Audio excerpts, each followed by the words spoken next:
नमस्कार मेरे प्यारे श्रोताओं, आज मैं आपके लिए एक अनोखी कहानी लेकर आई हूँ जो आपके दिल को छू जाएगी। तो बिना देर किए चलिए कहानी शुरू करते हैं। एक छोटे से गांव में एक बुढ़ा और एक बुढ़िया निवास करते थे। दोनों की धार्मिक प्रवृत्ति अत्यंत प्रगाढ़ थी, परंतु उनके जीवन में एक गहरी कमी थी, उनकी संतान का अभाव। उम्र के साथ साथ उनकी चिंताएं भी बढ़ती जा रही थी। बुढ़िया, जो कि पूजा पाठ में संलग्न रहती थी, अपने मनोकामनाओं के लिए ईश्वर से प्रार्थना करती थी। जब उनकी वृद्धावस्था में माता की कृपा से कुछ हर्षित क्षण आए, तो बुढ़ा अपनी पत्नी की हर ख्वाहिश को पूरा करने का प्रयास करता था। बुढ़िया का एक दिन मन बैर खाने का हुआ। गर्मियों की तपिश में बुढ़ा सोचने लगा, क्या इस मौसम में बैर कहीं मिल पाएगा?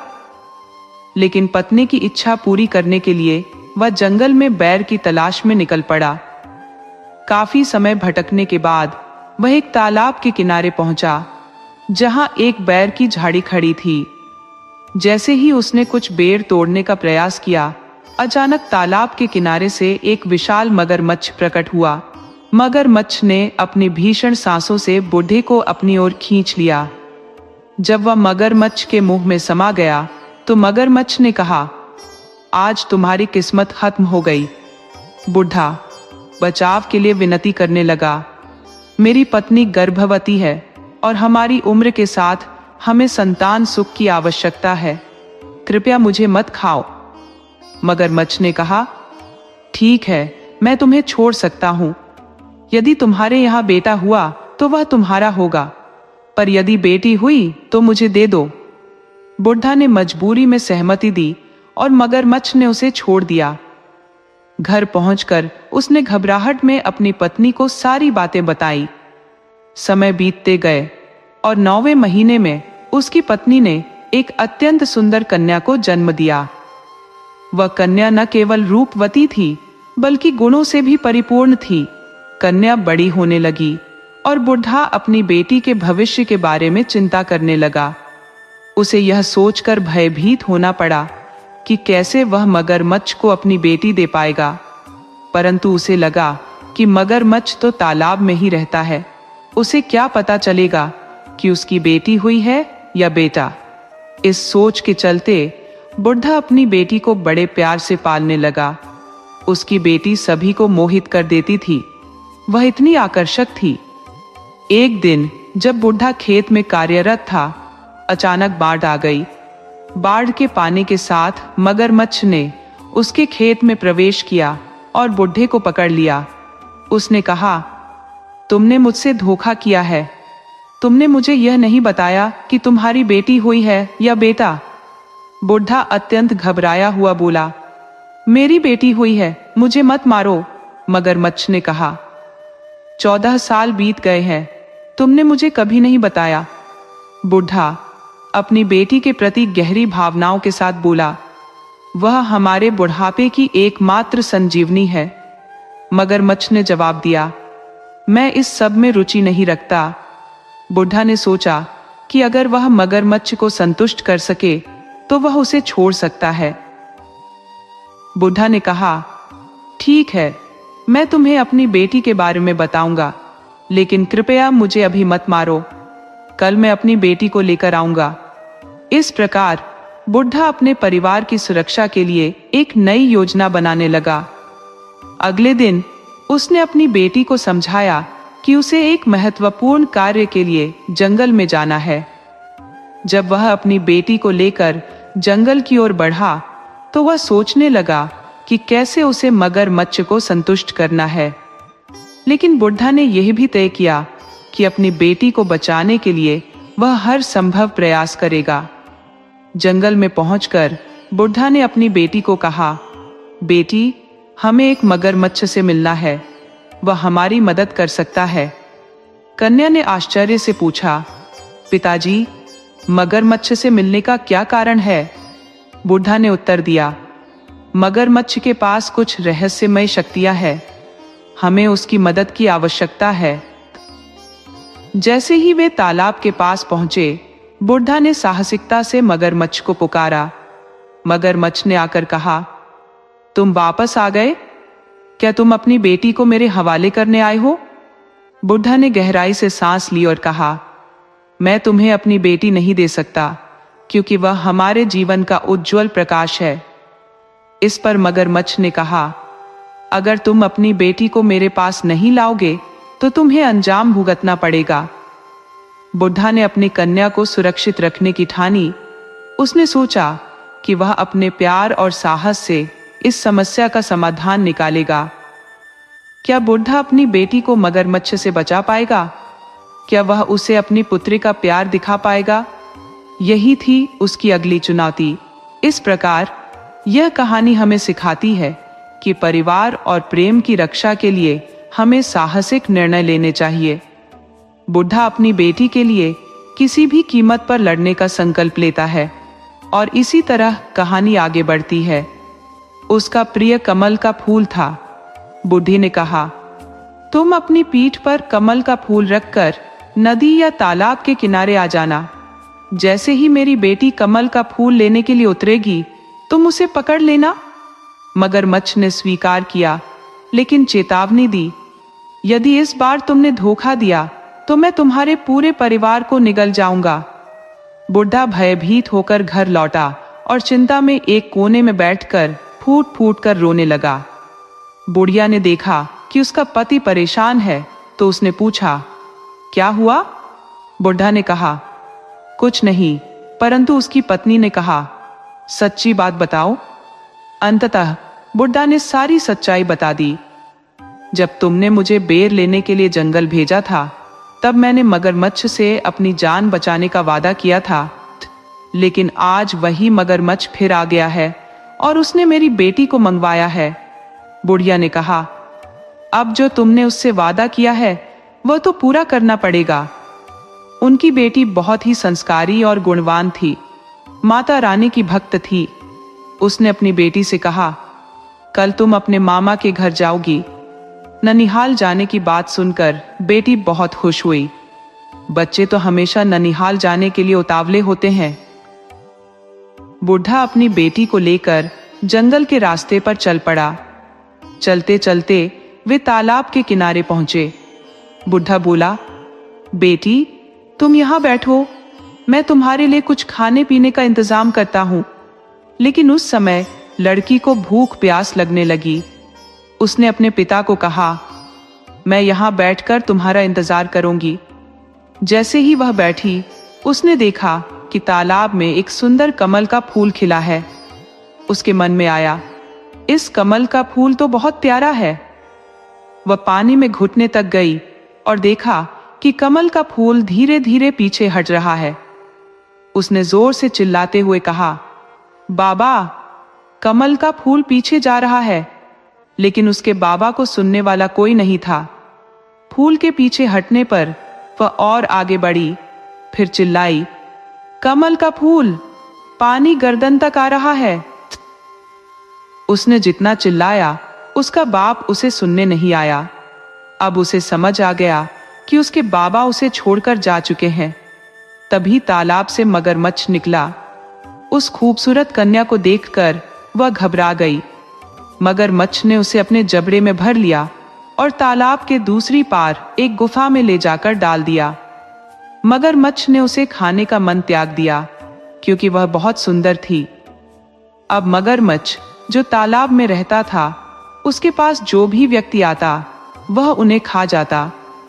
जो कुछ भी उनके पास गहने या कपड़े होते, वह सब गुफा में डाल देता। धीरे धीरे लोग उस जगह आना बंद कर दिए, क्योंकि उन्हें पता चला था कि वहां एक आदमखोर मगरमच्छ रहता है। समय बीतता गया और कन्या गुफा में पड़ी रही।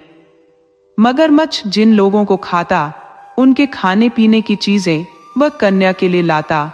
साथ ही जो पैसे और गहने होते, वह सब भी गुफा में डाल देता। कन्या अपने भाग्य को दोष देती, सोचती, मेरे माता पिता ने मुझे मौत के मुंह में क्यों झोंका। उसने माता रानी से प्रार्थना की, हे माता, मुझे इस स्थिति से निकालो। वो रोज अपने माता पिता को याद करती और यह सोचती कि क्या उनके दिल में उसके लिए कोई प्यार नहीं था। उसकी आंखों में आंसू थे, लेकिन उसने हिम्मत नहीं हारी। एक दिन गुफा में रहते हुए उसने निर्णय लिया कि वह अपने भाग्य के खिलाफ लड़ाई लड़ेगी। उसने सोचा कि अगर वो अपने माता पिता से संपर्क कर सके तो शायद वे उसकी मदद करेंगे। उसने अपने आसपास के वातावरण को ध्यान से देखा। उसने यह महसूस किया कि गुफा में बहुत सारे चमकीले पत्थर और खजाना पड़ा हुआ था, जो मगरमच्छ ने खाए गए लोगों से लूट लिया था। कन्या ने अपनी योजना बनाई। उसने सोचा कि वह अपने माता पिता के लिए एक संकेत छोड़ सकती है। उसने एक सुंदर कमल का फूल तोड़ा और उसे गुफा के बाहर रख दिया। उसने सोचा, अगर मेरे माता पिता मुझे खोजने आएंगे तो उन्हें यह फूल देखकर मुझे ढूंढने में मदद मिलेगी। उसने अपनी हिम्मत बढ़ाई और फूल को बाहर रख दिया। अब उसे उम्मीद थी कि शायद कोई न कोई उसे ढूंढेगा और उसकी सहायता करेगा। दिन बीतते गए और वह उम्मीद करती रही। क्या उसके माता पिता उसकी मदद के लिए आएंगे? क्या वह अपनी स्वतंत्रता प्राप्त कर पाएगी? यही थी उसकी अगली चुनौती। इस प्रकार कहानी हमें सिखाती है कि विपरीत परिस्थितियों में भी हमें अपने संघर्ष को नहीं छोड़ना चाहिए। कन्या ने हिम्मत नहीं हारी, बल्कि उसने अपने भाग्य को बदलने की ठानी। यही उसकी साहसिकता का प्रतीक है। हे माता रानी, कोई ऐसा उपाय बताओ जिससे मैं इस खतरनाक स्थान से बाहर निकल सकूं। धीरे धीरे तालाब के किनारे न तो कोई मानव नजर आ रहा था, न ही जानवर। दरअसल मगरमच्छ ने सभी को अपना निवाला बना लिया था, जिससे लोग उस क्षेत्र में आने से कतराने लगे थे। कई दिनों से कोई भी वहां नहीं आया। मगरमच्छ, जो गुफा में बैठा था, उसने देखा कि लड़की मोटी ताजी है। उसे देखकर उसकी आंखों में ललक आ गई। उसने सोचा, आज तो मैं इसे ही खा जाऊंगा। लेकिन लड़की बहुत डरी हुई थी, क्योंकि समय बीत रहा था और मगरमच्छ के दांतों में थोड़ा खराबी आ गई थी। मगरमच्छ ने कहा, आज मैं तुम्हें खा जाऊंगा और अपनी भूख को शांत कर दूंगा, क्योंकि मैं कई दिनों से भूखा हूं। तुम्हें मैंने इसी दिन के लिए बचा रखा था, लेकिन पहले मैं अपने दांतों को धार लगवाने जाता हूं। जैसे ही मगरमच्छ अपने दांतों को धार देने के लिए बाहर गया, लड़की ने साहस जुटाया। उसने वहां पर इकट्ठा की गई सभी धन दौलत, गहने, जेवर और अन्य वस्तुएं इकट्ठा की। उसने कुछ मिट्टी और कीचड़ अपने चेहरे पर लपेट लिया ताकि वह छिप सके। फिर उसने माता रानी का नाम लेकर वहां से भागने का साहस किया। गुफा छोड़कर जंगल की ओर भागते हुए अचानक उसे एक शेर की दहाड़ सुनाई दी। ये सुनकर वह बहुत घबरा गई और सोचने लगी, आसमान से गिरी तो खजूर पर आ टपकी। वह मगरमच्छ से तो बच गई, लेकिन अब शेर से कैसे बचेगी? जब उसने शेर को अपनी ओर ललचाई नजरों से आते हुए देखा, तो वह एक बड़े पीपल के पेड़ से चिपक गई और प्रार्थना करने लगी, हे भगवान, हे माता रानी, अगर कोई है तो यह पेड़ तुरंत फट जाए और मैं इसमें समा जाऊं। अचानक पेड़ फट गया और वह लड़की उसके तने के अंदर चली गई। यह सब एक अद्भुत चमत्कार था और वह उस पेड़ के अंदर रहने लगी। समय बीतने लगा। अब एक दिन उस राज्य का राजकुमार शिकार करने के लिए उसी जंगल में आया। धूप की तीव्रता से थककर उसने उसी पेड़ की छाया में आराम करने का निश्चय किया। उसने सोचा, चलो बैठकर दातुन कर लूं। जैसे ही उसने नीम के पेड़ की डाली तोड़ने की कोशिश की, उस पेड़ से आवाज आई, धीरे धीरे तोड़ना, कहीं मेरी आंख या नाक न टूट जाए। राजकुमार ने यह सुरीली आवाज सुनी और सोचने लगा, इस पेड़ से कौन बोल रहा है। जब उसने फिर से डाली तोड़ी तो फिर वही आवाज आई, धीरे धीरे तोड़ना, कहीं मेरे हाथ न टूट जाए। राजकुमार ने यह आवाज सुनकर अपने राजमहल लौटने का फैसला किया। सारी रात वह यही सोचता रहा कि उस पेड़ से इतनी सुरीली आवाज कैसे आ रही थी। वह निश्चय कर चुका था कि उसे उस पेड़ से शादी करनी है। जब उसने अपने पिता से यह बात कही तो राजा ने पूछा, बेटा, ये क्या बात हुई? तुम पेड़ से शादी करना चाहते हो? लेकिन राजकुमार ने अपनी बात पर अडिग रहकर कहा, हाँ, मुझे इस पेड़ से शादी करनी है। राजा अपने बेटे की खुशी के लिए चिंतित थे। उन्होंने सोचा, समय आने पर बेटा खुद समझ जाएगा। अंततः राजा ने राजकुमार की शादी उस पेड़ से कर दी। विवाह के बाद उन्होंने उस पेड़ को जड़ से उखाड़कर राजमहल में लगा दिया। अब वह लड़की जो पेड़ के अंदर थी, धीरे धीरे उस पेड़ की आत्मा बन गई। जब राजकुमार ने अपनी पत्नी के रूप में उस पेड़ को देखा तो उसे यकीन हुआ कि वह सच में एक अद्भुत पत्नी है। जैसे ही समय बीतता गया, राजकुमार और वह पेड़ एक दूसरे के प्रति गहरे प्रेम में बंध गए। राजकुमार ने अपनी पत्नी के साथ हर पल बिताने का निर्णय लिया और जंगल की सुंदरता को समझने लगा। उन्होंने अपने राज्य के लोगों को इस अद्भुत प्रेम कहानी के बारे में बताया। लोगों ने इस विवाह को अद्भुत मानते हुए उस पेड़ की पूजा शुरू कर दी। पेड़ ने अपनी जड़ों से धरती को मजबूत बनाया और अपने आसपास के वातावरण को हरा भरा रखा। धीरे धीरे वह पेड़ न केवल राजमहल का हिस्सा बना, बल्कि राज्य की समृद्धि का प्रतीक भी बन गया। इस प्रकार ये कहानी हमें यह सिखाती है कि प्रेम की शक्ति और साहस से हम कठिनाइयों को पार कर सकते हैं। प्यार का सच्चा अर्थ केवल भौतिक रूप में नहीं, बल्कि आत्मिक और प्राकृतिक रूप में भी होता है। और इसलिए हर प्राणी में एक अनोखी कहानी होती है जिसे हमें समझने और सराहने की आवश्यकता है। एक समय की बात है, एक राजा का बहुत सुंदर और विशाल बगीचा था। उस बगीचे में एक विशेष पेड़ लगाया गया था और वही पेड़ अब एक कहानी का हिस्सा बनने जा रहा था। राजकुमार की शादी उस पेड़ के साथ हो गई थी। ये सुनने में अजीब लगता है, लेकिन ऐसा ही हुआ। राजकुमार अब शांत और खुशहाल जीवन व्यतीत करने लगा। लेकिन एक रात उसने कुछ ऐसा देखा जिसने उसकी पूरी दुनिया बदल दी। रात के अंधेरे में उस पेड़ से एक सुंदर लड़की निकलती और महल के अंदर जाती। वहां वह सारे काम करती, महल की सफाई, खाना बनाना और अन्य घर के काम। जैसे ही वह अपने काम समाप्त करती, वह फिर से उसी पेड़ के अंदर समा जाती। ये घटना रोज होती और राजकुमार इसे ध्यान से देखने लगा। वह जानना चाहता था कि यह लड़की कौन है और क्यों छिपकर काम करती है। वह लड़की वास्तव में एक राजकुमारी थी जिसका नाम ज्योति था। उसका दिल भरा हुआ था दर्द और कड़वाहट से। वह अपने माता पिता के घर वापस नहीं जाना चाहती थी, क्योंकि उन्होंने उसे धोखा देकर तालाब के पास छोड़ दिया था, जहां एक आदमखोर मगरमच्छ रहता था। मगरमच्छ के हवाले करके उन्होंने उसे मरने के लिए छोड़ दिया था। लेकिन उस डरावने तालाब से भागने के बाद वह पेड़ ने उसे अपनी शरण दी थी।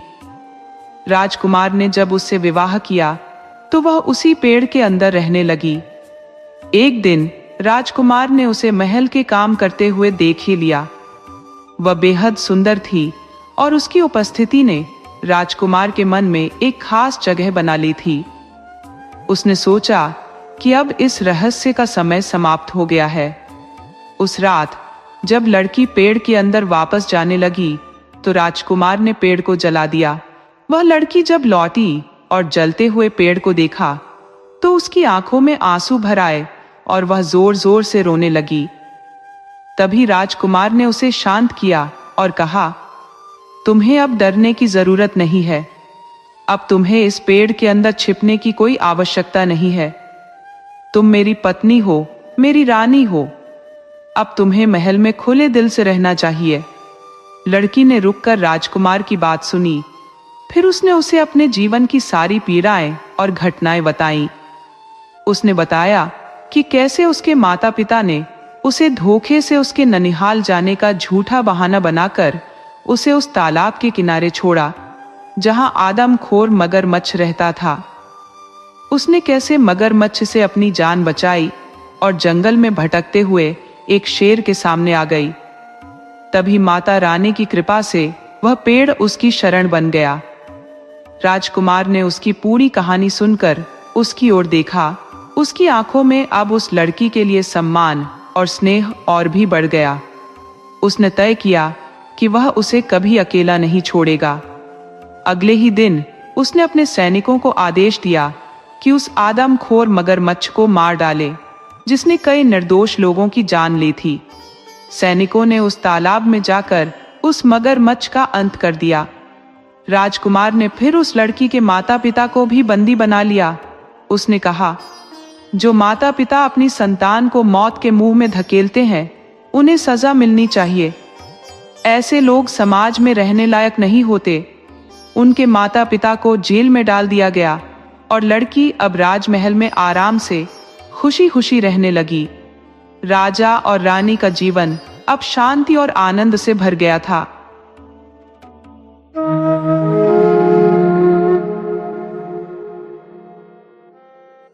एक राजा और रानी थे जिनके 3 बच्चे थे। रानी धार्मिक स्वभाव की थी और हमेशा पूजा पाठ में लीन रहती थी। वह बहुत सती साध्वी महिला थी। एक रात जब राजा और रानी सो रहे थे, रानी को सपना आया। उसने देखा कि उसके पिता एक बड़ा जागरण, कीर्तन, हवन और यज्ञ करवा रहे हैं जिसमें सभी लोगों को बुलाया गया है, लेकिन उसे निमंत्रण नहीं मिला। इस सपने से रानी की नींद खुल गई और वह तुरंत राजा से कहने लगी, राजा साहब, मैंने सपना देखा है कि मेरे पिताजी एक बहुत बड़ा हवन और कीर्तन करवा रहे हैं, लेकिन हमें बुलावा नहीं भेजा है।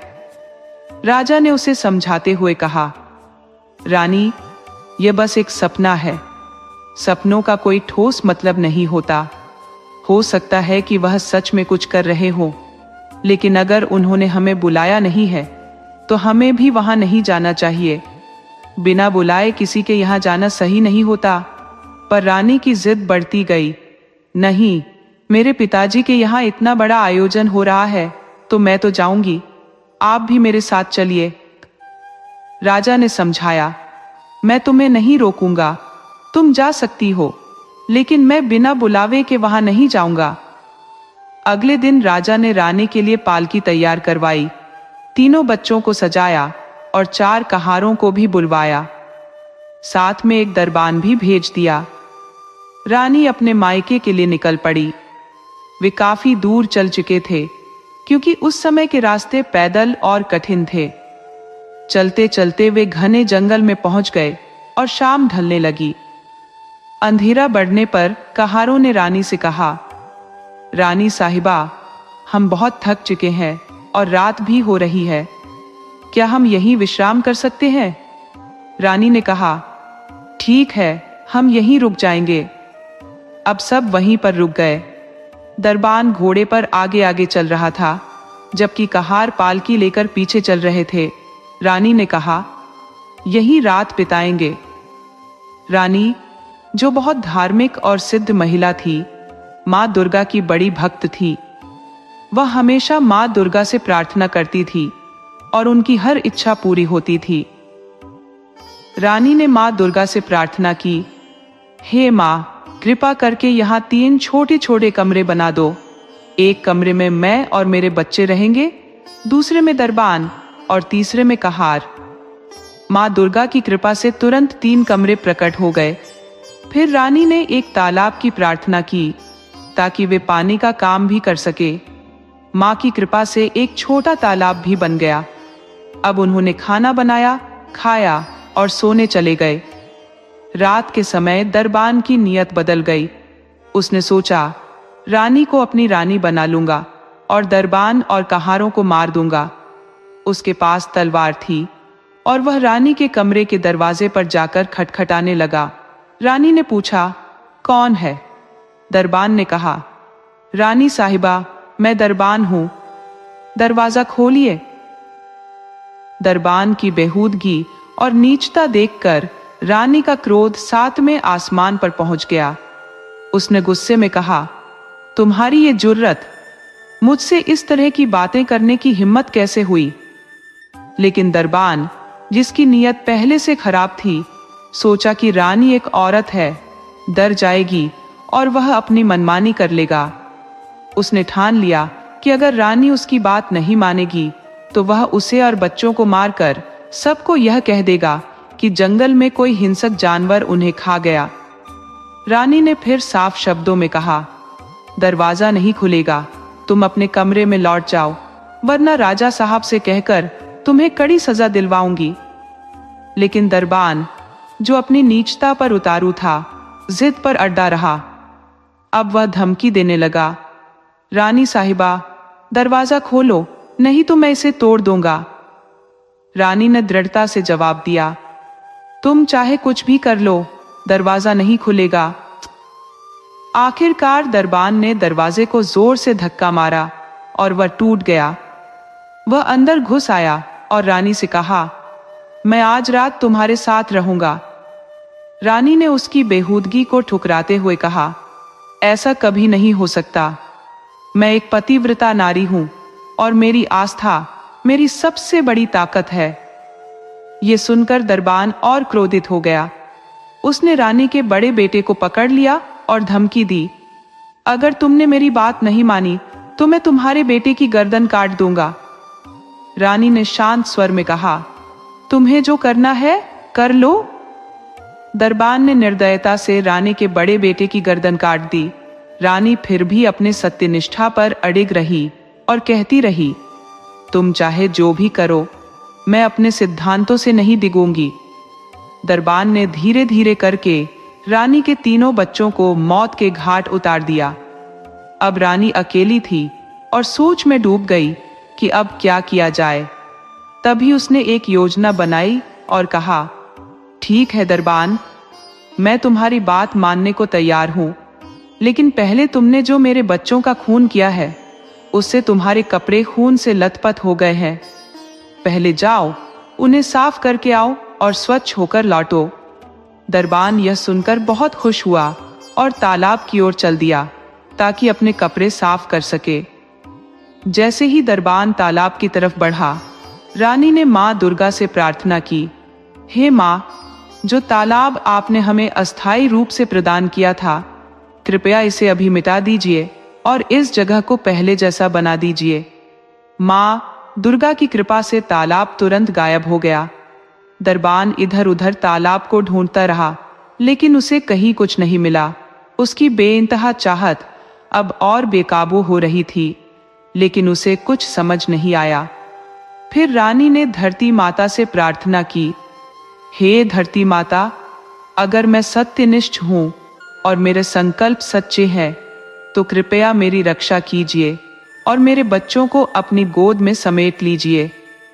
तुरंत ही धरती फट गई और रानी ने अपने तीनों बच्चों के शवों को धरती माता की गोद में सौंप दिया। उसने माँ दुर्गा से कहा, जब मैं अपने बच्चों को मांगूंगी तब मुझे ये लौट आए जाए। इसके बाद रानी जंगल से भाग निकली।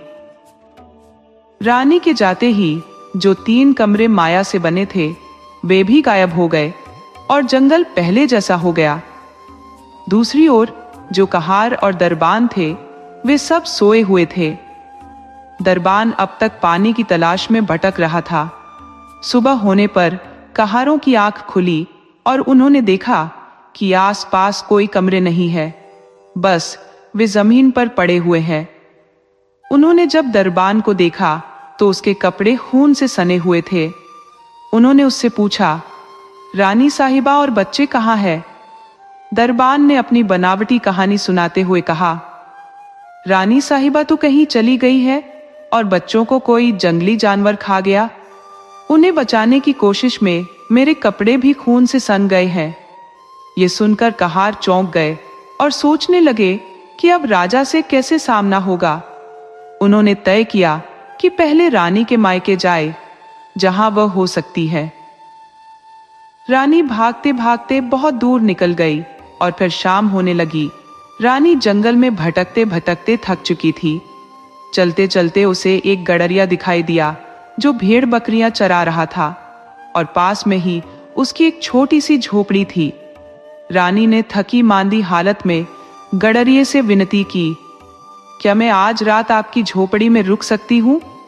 गडरिया बोला, तुमने मुझे भाई कहा है, इस नाते तुम मेरी धर्म बहन हो, तुम जरूर मेरी झोपड़ी में रात बिता सकती हो। गडरिया बाहर आ गया और रानी ने झोपड़ी में रात बिताई। सुबह होते ही रानी उठी और जाते वक्त उसने गडरिये से कहा, भैया ये कुछ गहने हैं, इन्हें तुम रख लो। गडरिया बोला, नहीं बहन, तुमने मुझे धर्म का भाई माना है, मैं ये गहने नहीं ले सकता। लेकिन रानी ने जोर देकर कहा, इन्हें अपनी पत्नी के लिए रख लो, ये मेरा आभार है। गडरिये ने मना करते हुए कहा, बहन मैं तुम्हारा ऋणी हूं, लेकिन ये गहने रखना मेरे लिए उचित नहीं। रानी ने फिर जोर दिया और आखिरकार गडरिया गहने लेने के लिए तैयार हुआ। इसके बाद रानी फिर अपने सफर पर निकल पड़ी। रास्ते में एक तेज बहाव वाली नदी आई। रानी ने देखा कि किनारे पर एक नाव लगी हुई है और एक केवट वहां बैठा था। उसके पास कुछ देने के लिए कुछ नहीं था, लेकिन वह फिर भी हिम्मत करके केवट से बोली, केवट भैया मुझे इस नदी के पार पहुंचा दो। केवट बोला, बहन जब तुमने मुझे भैया कहा है तो तुम मेरी बहन हो गई हो, मैं तुम्हें अवश्य नदी पार करा दूंगा। केवट ने रानी को सुरक्षित नदी पार पहुंचा दिया। पार पहुंचने के बाद रानी ने केवट से कहा, भैया अगर मैं तुमसे कुछ मांगूं तो क्या तुम मुझे दोगे? केवट ने जवाब दिया, बहन तुमने मुझे धर्म का भाई माना है, मेरी जान भी मांगोगी तो दे दूंगा। रानी बोली, भैया मुझे अपने कपड़े दे दो, धोती, कुर्ता और गमछा। केवट ने हैरानी से पूछा, बहन तुम ये क्यों मांग रही हो? रानी ने कहा, मुझे इन्हीं की जरूरत है। केवट ने बिना कुछ कहे अपनी धोती, कुर्ता और गमछा दे दिए। रानी ने पेड़ के पीछे जाकर अपने कपड़े बदले और मर्दाना भेष बना लिया। उसने अपनी साड़ी और गहने केवट को दिए और कहा, ये अपनी पत्नी को दे देना। केवट ने मना किया, लेकिन रानी के जिद करने पर वह मान गया। उधर दरबान राजा के पास पहुंचा और झूठी कहानी गढ़कर कहने लगा, राजा साहब मैंने रानी और बच्चों की पूरी देखभाल की, लेकिन जंगल में अचानक हिंसक जानवर आ गए, वे बच्चों को खा गए और रानी पता नहीं कहां चली गई। ये सुनकर राजा बहुत दुखी हुआ। उसे पछतावा हुआ कि उसने रानी को जाने से मना किया था, लेकिन उसने नहीं माना। अब राजा दरबान को लेकर रानी के मायके की ओर चल पड़ा। उधर रानी ने मर्दाना भेष में अपने पिता के गांव की ओर रुख किया। गांव में लोग इकट्ठा थे और कोई बड़ा आयोजन हो रहा था। रानी भी उन लोगों के बीच जाकर बैठ गई। वह कीर्तन की तैयारी हो रही थी। रानी ने देखा कि गडरिया और केवट भी वहां आ गए थे और राजा भी दरबान के साथ वहां पहुंचा था। रानी ने अपना भेष ऐसा बना रखा था कि कोई उसे पहचान नहीं पा रहा था। तभी वहां घोषणा हुई कि जो भी कोई दिलचस्प कहानी सुनाएगा उसे अच्छा इनाम दिया जाएगा। रानी ने कहा, मैं एक कहानी सुनाती हूं, लेकिन बीच में कोई मुझे टोकेगा नहीं, वरना मैं कहानी अधूरी छोड़ दूंगी। सभी ने हामी भर दी और कहा, तुम बेफिक्र होकर अपनी कहानी सुनाओ। रानी ने कहानी शुरू की। एक नगर में एक राजा रहता था जो बहुत दयालु और परोपकारी था। उसकी पत्नी जो पतिव्रता थी, ईश्वर की असीम कृपा से संपन्न थी। उसकी हर मन्नत पूरी हो जाती थी। एक रात राजा और रानी सोए हुए थे, जब रानी ने सपना देखा कि उसके पिता एक बड़ा यज्ञ कर रहे हैं, लेकिन उन्होंने अपनी बेटी को निमंत्रण नहीं भेजा। राजा रानी के सपने को सुनकर अचंभित हो गया, लेकिन उसने कहा, मुझे विश्वास है कि तुम्हारे पिता ने यह अनजाने में किया होगा। रानी के पति ने उसे मायके जाने से मना किया था, पर वह नहीं मानी। जब उसके पिता को यह एहसास हुआ कि उन्होंने अपनी बेटी को न्योता नहीं भेजा, तब उन्होंने सभी को बुलाया और सफाई दी कि यह जानबूझकर नहीं हुआ। रानी ने सभी को चेताया था कि कोई उसकी कहानी सुनते समय बीच में टोकेगा नहीं। पर राजा बीच में बोल उठा, तुम्हारे पति ने ठीक कहा था, बिना बुलाए नहीं जाना चाहिए। सुनकर सभी बोले, राजा साहब कृपया शांत रहें और पूरी कहानी सुने। रानी ने कहा, देखा, मैंने कहा था ना कि कोई बीच में बोलेगा नहीं। राजा चुप हो गया और रानी ने अपनी कहानी फिर से शुरू की। उसने बताया, जब रानी ने अपने पति से अपने सपने के बारे में बताया तो पति ने उसे समझाया कि बिना बुलाए जाना अनुचित होगा, लेकिन रानी जिद पर अड़ी रही। राजा ने हार मानते हुए कहा, तुम्हें जाना है तो जाओ, लेकिन मैं नहीं आऊंगा, क्योंकि बिना निमंत्रण के जाने से अपमान होता है। जो राजा की बात को सुनकर रानी ने उसकी अनसुनी की और मायके जाने का निर्णय किया। राजा ने उसे पालकी और दरबान के साथ भेज दिया। वे रास्ते में जंगल पहुंचे और रात हुई। रानी का ठहरने का इंतजाम हुआ, पर दरबान की नियत बदल गई। रात में दरबान ने रानी के तीनों बच्चों की हत्या कर दी। ये सुनकर सभा में खड़े दरबान के पैरों तले जमीन खिसक गई। वह खून से सने कपड़ों के साथ यहां वहां भागने लगा, लेकिन कोई जगह नहीं मिली जहां वह अपने अपराध को छुपा सके। सैनिकों ने उसे पकड़ लिया। उन्होंने पूछा, कहां भाग रहे हो? दरबान घबराते हुए बोला, रानी के बच्चों को हिंसक जानवर खा गए। रानी भी गायब हो गई। सैनिक बोले, अगर यह सच है तो तुम भाग क्यों रहे हो? दरबान डरते हुए बोला, नहीं नहीं, मैं नहीं भाग रहा था। रानी ने आगे कहानी सुनाई। जब दरबान ने मेरे बच्चों को मार दिया तो मैंने अपनी इज्जत बचाने के लिए वहां से भागने का फैसला किया। भागते भागते रात के अंधेरे में मुझे एक गडरिया मिला जो भेड़ बकरियां चरा रहा था। मैंने उससे शरण मांगी और उसने मुझे बहन मानकर रात बिताने की जगह दी। यह सुनकर गडरिया, जो भीड़ में खड़ा था, बोला, अरे ये तो मेरे साथ हुआ है। मैं वही गडरिया हूं और आज अपनी पत्नी के कहने पर वे गहने लौटाने आया हूं। मेरी बीवी ने कहा था कि अगर गहने वापस नहीं लाए तो मुझे बुरा हाल करेगी। रानी ने कहा, देखो तुमने फिर टोका, अब आगे मत टोकना। भीड़ चुप हो गई और रानी ने आगे कहा, रात के बाद मैंने अपना सफर फिर शुरू किया और रास्ते में एक नदी आई। वहां केवट मिला जिसने मुझे नदी पार कराने की पेशकश की। मैंने केवट से उसके कपड़े मांगे और उसने अपनी धोती, कुर्ता और गमछा मुझे दे दिए। मैंने अपनी साड़ी और गहने उसे दे दिए। भीड़ में खड़ा केवट बोला, हाँ, ये तो मेरे साथ ही हुआ था। ये वही गहने हैं और मैंने इन्हें अपनी पत्नी को देने का वादा किया था। रानी के मर्दाना भेष को पहचानने के बाद सब हैरान रह गए कि यह तो वही रानी थी। तब राजा ने दरबान को पकड़वाया और उसे फांसी की सजा का हुक्म दिया। दरबान को सजा दी गई और राजा ने गडरिया और केवट को अपने राज्य में ऊंचे पद और खूब सारी दौलत देकर विदा किया। राजा रानी को वापस राजमहल ले आया, जहां रानी ने धरती माता से प्रार्थना की, हे धरती माता, मेरे बच्चों को मुझे लौटा दो। तभी धरती फटी और तीनों बच्चे जीवित हो गए। रानी ने अपनी उंगली चीरकर खून की बूंदें बच्चों पर छिड़की और वे उठते हुए बोले, माँ, आज तो हमने खूब लंबी नींद ली। रानी मुस्कुराते हुए बोली, नहीं बेटा, तुम सोए नहीं थे, ये ईश्वर की कृपा थी। राजा अपनी पत्नी की इस शक्ति और सच्चाई पर गर्व से भर गया। उन्होंने माता की पूजा करवाई, हवन और भंडारे का आयोजन किया। उनके राज्य में खुशहाली लौट आई और राजा अब रानी पर आंख मूंद कर भरोसा करने लगे। रानी ने हर विपदा को सच्चाई और साहस के साथ पार किया। उसने अपनी इज्जत और अपने बच्चों की रक्षा की और कभी भी गलत के सामने झुकी नहीं।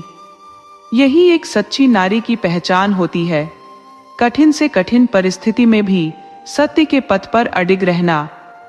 भीड़ ने एक स्वर में माता रानी की जयकार की और कहानी खत्म होते ही सबने रानी की हिम्मत और साहस की सराहना की।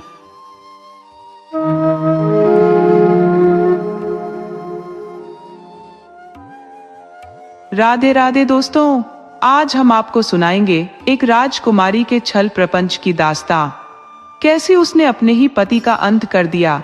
अगर आप हमारे चैनल पर नए हैं तो कृपया हमारे चैनल को लाइक करें, सब्सक्राइब करें और शेयर करना न भूलें। बहुत समय पहले की बात है, जब एक छोटा सा गांव अपनी सहजता और सादगी के लिए पहचाना जाता था। उस गांव में एक निर्धन ब्राह्मण अपने परिवार के साथ गुजारा करता था। उसके पास थोड़ी सी जमीन थी जिसमें वह खेती कर किसी तरह अपने बेटे और पत्नी के पेट की आग बुझाता था। लेकिन एक बार उस गांव पर प्रकृति का ऐसा कहर बरपा कि भयंकर अकाल पड़ गया। उसकी पूरी फसल बर्बाद हो गई और हालात इतने बिगड़ गए कि घर में अनाज का एक भी दाना शेष नहीं बचा। उसकी पत्नी और बेटे की दशा दयनीय हो गई और भूख से उनका जीना दूभर हो गया। ब्राह्मण का बेटा, जो अब थोड़ा बड़ा हो चुका था, एक दिन अपने पिता के पास आया और बोला, पिताजी, इस कंगाली में आप और माँ बमुश्किल पेट भर पाते हो और मैं आप पर एक अतिरिक्त भार बन गया हूँ। इस छोटे से गांव में मुझे कोई काम धंधा नहीं मिलता जिससे मैं आपकी सहायता कर सकूं। मुझे लगता है कि अब मुझे किसी नगर या शहर जाकर अपनी रोजी रोटी कमाने का प्रयास करना चाहिए। पिता ने भारी मन से बेटे की बात सुनी और कहा, ठीक है बेटा, जैसा तुम्हें उचित लगे। मेरे पास तो तुम्हें आशीर्वाद देने के अलावा और कुछ नहीं है। वह लड़का अपने माता पिता से विदा लेते समय बहुत उदास था, लेकिन उसने निश्चय कर लिया था कि वह अपने भाग्य को अवश्य आजमाएगा। शायद बाहर जाकर उसका नसीब बदल जाए। इस सोच के साथ वह गांव छोड़कर शहर की ओर चल पड़ा। शहर पहुंचने पर उसे ज्ञात हुआ कि उस नगर के राजा का अपने पड़ोसी राजा के साथ युद्ध चल रहा है। राजा उन सभी सशक्त और तंदुरुस्त युवाओं को अपनी सेना में शामिल कर रहा था जिन्हें युद्ध भूमि में अपनी भूमिका निभाने की चाह हो। उस लड़के ने भी बिना किसी विचार के तुरंत सेना में भर्ती होने का निर्णय ले लिया। लेकिन दुर्भाग्यवश शत्रु की सेना अत्यंत शक्तिशाली और संगठित थी, जबकि राजा की सेना न केवल संख्या में कम थी, बल्कि उनमें वह उत्साह और पराक्रम भी नहीं था जो युद्ध जीतने के लिए आवश्यक होता है। युद्ध के दौरान शत्रु की सेना के तीव्र प्रहारों से राजा की सेना कमजोर पड़ने लगी। सिपाही डर के कारण अपनी जान बचाने के लिए युद्ध भूमि छोड़ भागने लगे। सेनापति ने उन्हें हिम्मत देने की भरपूर कोशिश की, लेकिन भय का साया गहरा था। तभी उस लड़के ने हालात को समझा। उसने सोचा कि उसने जीवन की कठिनाइयों को नजदीक से देखा है। भूख और गरीबी ने उसे पहले ही मृत्यु के करीब ला दिया था। उसने मन ही मन निश्चय किया कि यदि मरना ही है तो क्यों न वीरता के साथ मरा जाए। उसने कहा, या तो हम जीत जाएंगे या युद्ध भूमि में वीरगति को प्राप्त करेंगे। भूख से तड़प तड़प कर मरने से कहीं बेहतर यही होगा। कम से कम मेरा नाम तो अमर रहेगा। यह सोचकर उसने भागते हुए सैनिकों को रोका और उन्हें वापस लौटकर शत्रु का सामना करने के लिए प्रेरित किया। उसकी जोशीली बातों ने सैनिकों में अदम्य साहस भर दिया। अब वे सब अपने प्राणों की परवाह किए बिना दुश्मनों से भिड़ने के लिए तैयार हो गए। परिणाम स्वरूप उनकी वीरता ने शत्रु की सेना को परास्त कर दिया। शत्रु सेना मैदान छोड़कर भागने लगी। बूढ़ा सेनापति इस युवक की बहादुरी और नेतृत्व क्षमता से अत्यंत प्रभावित हुआ। जब उनकी सेना ने विजय प्राप्त की और पड़ोसी राज्य पर अधिकार कर लिया, तब प्रधानमंत्री ने राजा को यह सारा विवरण बताया। उसने उस लड़के की वीरता और समर्पण की भूरी भूरी प्रशंसा की। राजा इस बात से बहुत प्रसन्न हुआ। उसने अपने मंत्री को आदेश दिया कि उस लड़के को सम्मानित किया जाए और उसे राज्य के महत्वपूर्ण पद पर नियुक्त किया जाए। वह लड़का अब राज दरबार का एक अभिन्न हिस्सा बन गया। राजा ने भी उसे अत्यधिक पसंद करना शुरू कर दिया, परंतु राजा की एकमात्र संतान राजकुमारी बेहद सुंदर थी, लेकिन उतनी ही घमंडी भी। उसकी खूबसूरती की चर्चा दूर दूर तक थी, लेकिन उसका घमंड किसी को भी उससे निकट आने का साहस नहीं देता था। राजकुमारी ने यह प्रण लिया था कि वह केवल उसी युवक से विवाह करेगी जो उसकी कठिन शर्तों को स्वीकार करेगा और उसे स्वयं से भी अधिक प्रेम करेगा। उसकी शर्त यह थी कि यदि वह अपने पति से पहले मरती है तो उसका पति उसकी कब्र में जीवित रहते हुए उसके साथ दफन हो जाएगा, और यदि उसका पति पहले मृत्यु को प्राप्त करता है तो वह भी उसके साथ अपनी कब्र में दफन हो जाएगी। उसका मानना था कि पति पत्नी में से किसी एक के बिना दूसरे का जीवन निरर्थक है। उसकी इस अजीबोगरीब और कठोर शर्त को सुनकर सारे राजकुमारों ने उससे विवाह करने से इनकार कर दिया। केवल राजकुमार ही नहीं, नगर का कोई भी युवक उसके साथ विवाह करने का इच्छुक नहीं था। लोग उसके अहंकार और घमंड के कारण उसकी आलोचना करते थे।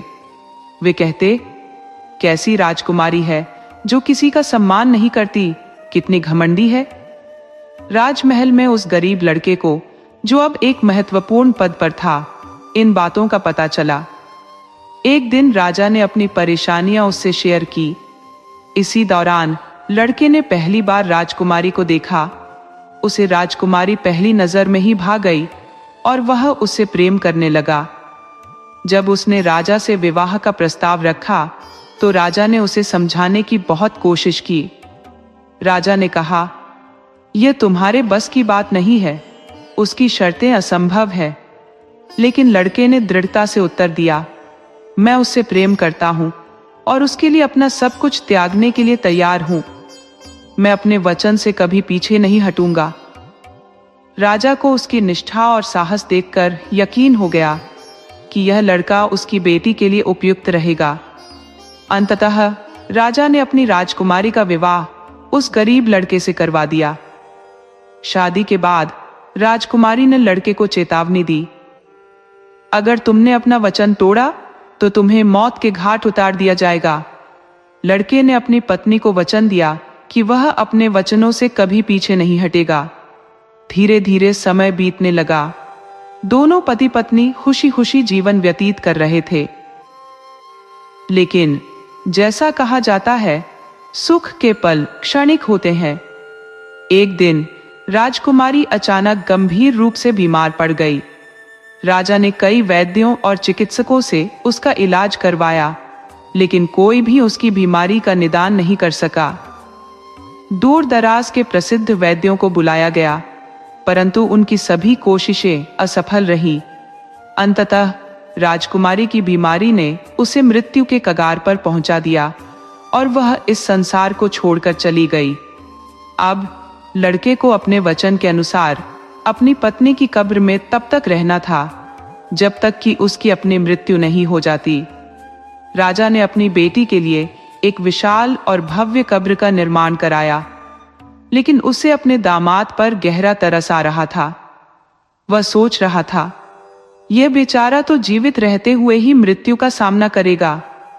परंतु लड़के ने दृढ़ता से कहा, मैंने अपनी पत्नी से जो वचन दिया था उसे हर हाल में निभाऊंगा।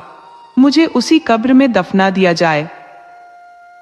राजा ने कब्र के भीतर कुछ खाद्य सामग्री और पानी रखवाया ताकि लड़का कुछ समय जीवित रह सके। लेकिन वह जानता था कि यह ज्यादा दिन तक नहीं चलेगा। लड़के ने अपनी निष्ठा और प्रेम से सभी को चकित कर दिया। बेचारा लड़का अपने पास रखे सीमित भोजन को इतने संयम से ग्रहण करता कि वह लंबे समय तक जीवित रह सके, क्योंकि धीरे धीरे मृत्यु की ओर बढ़ना किसी यातना से कम नहीं था। भूख और प्यास से तड़प तड़प कर मरना सरल नहीं होता, यह अत्यंत कठिनाई भरा होता है। अब तो उस तंग कब्र में घुट घुट कर जीने के अलावा उसके पास कोई विकल्प नहीं बचा था। बाहर निकलने का प्रयास राजा के सिपाहियों द्वारा उसकी हत्या को सुनिश्चित कर देता। धीरे धीरे उसकी खाद्य सामग्री समाप्त होने लगी और वह अपने जीवन के अंत का इंतजार करने लगा। एक दिन उसने देखा कि एक बड़ा और भयावह सांप कब्र के अंदर घुस आया। वह सांप अत्यधिक खतरनाक और आक्रामक प्रतीत हो रहा था। लड़के ने तुरंत अपनी तलवार निकाली, जिसे वह अपने साथ लेकर आया था, और उस सांप के 3 टुकड़े कर दिए। सांप वहीं तड़प कर मर गया और उसके कटे हुए टुकड़े कब्र के एक कोने में पड़े रह गए। अगले दिन एक और सांप उसी कब्र में प्रवेश कर गया। उसने वहां पड़े मरे हुए सांप को देखा और तुरंत पलटकर वापस चला गया। थोड़ी देर बाद वही सांप अपने मुंह में एक औषधीय जड़ी बूटी लेकर लौटा और मरे हुए सांप के कटे हुए हिस्सों पर उस बूटी को रख दिया। देखते ही देखते मरा हुआ सांप फिर से जीवित हो गया। ये चमत्कार देखकर लड़का विस्मित रह गया। दोनों सांप पुनः जीवित होकर कब्र से बाहर चले गए। जाते जाते दूसरा सांप जल्दबाजी में वह जड़ी बूटी वहीं छोड़ गया। लड़के ने सोचा कि क्यों न इस चमत्कारी बूटी को अपनी पत्नी पर आजमाया जाए। यदि यह मरे हुए सांप को जीवित कर सकती है तो शायद मेरी पत्नी को भी जीवन दान दे सके। उसने वह बूटी उठाई और बड़े साहस के साथ अपनी पत्नी की आंखों और गले पर लगा दी। कुछ ही क्षणों में उसकी पत्नी ने अपनी आंखें खोल दी। ये देख लड़का विस्मय और आनंद से भर गया। उसकी प्रसन्नता का कोई ठिकाना नहीं था। उसने तुरंत कब्र का दरवाजा खटखटाया। सिपाहियों ने राजा को इसकी सूचना दी। जब कब्र का दरवाजा खोला गया तो राजा ने देखा कि उसका दामाद और पुत्री दोनों जीवित हैं। यह दृश्य देखकर राजा अवाक रह गया। उसने दोनों को गले लगा लिया, लेकिन उसकी आंखों में यह दृश्य विश्वास से परे था। लड़के ने उस जड़ी बूटी के अस्तित्व को अपने तक सीमित रखा। उसने इसे अपने सबसे विश्वसनीय और निष्ठावान नौकर को सौंप दिया, जिस पर वह असीम भरोसा करता था। नौकर ने भी इसे अपनी जिम्मेदारी मानकर पूरी सावधानी से संभाल कर रख दिया, क्योंकि लड़के ने सोचा कि भविष्य में कभी इसकी आवश्यकता पड़ सकती है। कुछ समय ऐसे ही बीत गया। इस बीच राजा की पुत्री के स्वभाव में अजीबोगरीब बदलाव आने लगे। उसकी आदतें पहले से काफी भिन्न हो गई। वह अपने पति के साथ हर छोटी छोटी बात पर विवाद करने लगी। पहले जैसा स्नेह और अपनापन अब कहीं गायब हो चुका था। उसने अपने पति के प्रति ऐसी बेरुखी और अवमानना का भाव अपना लिया कि उसे देखकर प्रतीत होता था मानो वह उस रिश्ते को समाप्त करने के लिए तत्पर हो। उसकी नाराजगी केवल अपने पति तक सीमित नहीं रही, वह अपने पिता के प्रति भी उदासीन हो गई। उसे लगने लगा कि राजगद्दी का असली अधिकारी वही है। हालांकि अपने पिता के समक्ष खुलकर कुछ कहने का साहस नहीं कर पाती थी, परंतु मन ही मन वह अपने पति से घृणा करने लगी थी। एक दिन उसने अपने पिता से कहा, पिताजी, मैं कुछ समय के लिए किसी दूसरे देश की यात्रा करना चाहती हूँ। मेरी जिंदगी में जो घटनाएं घटी है उनसे बाहर निकलने के लिए मुझे थोड़ा बदलाव चाहिए। शायद वहां की ताजी हवा और वातावरण मेरे मन को शांति दे सके। राजा ने सोचा कि यह यात्रा उसके दामाद और बेटी दोनों के लिए फायदेमंद होगी। उन्होंने तुरंत अपने जहाज को यात्रा के लिए तैयार करवाया और उसमें हर प्रकार की सुविधा उपलब्ध करवाई। कुछ ही दिनों में दोनों यात्रा पर निकल पड़े। यात्रा के दौरान राजकुमारी की नजर जहाज के कप्तान पर पड़ी। कप्तान का व्यक्तित्व उसे अपने पति से कहीं अधिक आकर्षक और मनमोहक प्रतीत हुआ। वह उसे एकटक निहारने लगी और मन ही मन यह योजना बनाने लगी कि अपने पति से छुटकारा कैसे पाया जाए, ताकि वह इस कप्तान के साथ अपना जीवन बिता सके। जब राजकुमारी और कप्तान की नजरें मिली तो दोनों के बीच एक अजीब सा आकर्षण पैदा हो गया। राजकुमारी ने साहस जुटाकर कप्तान से कहा, यदि तुम मुझसे विवाह करना चाहते हो तो तुम्हें मेरी सहायता करनी होगी, अन्यथा मैं तुम्हें अपनी शक्तियों का उपयोग करके समाप्त कर दूंगी।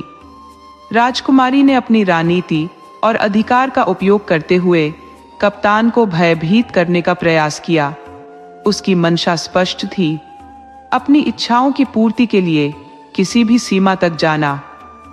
कैप्टन ने सोचा कि राजकुमारी अपार सुंदरता की प्रतिमूर्ति है और योग्य है मेरी पत्नी बनने के। उसने राजकुमारी को यह विश्वास दिलाया कि वह उसके कृत्य में पूर्ण समर्थन देगा।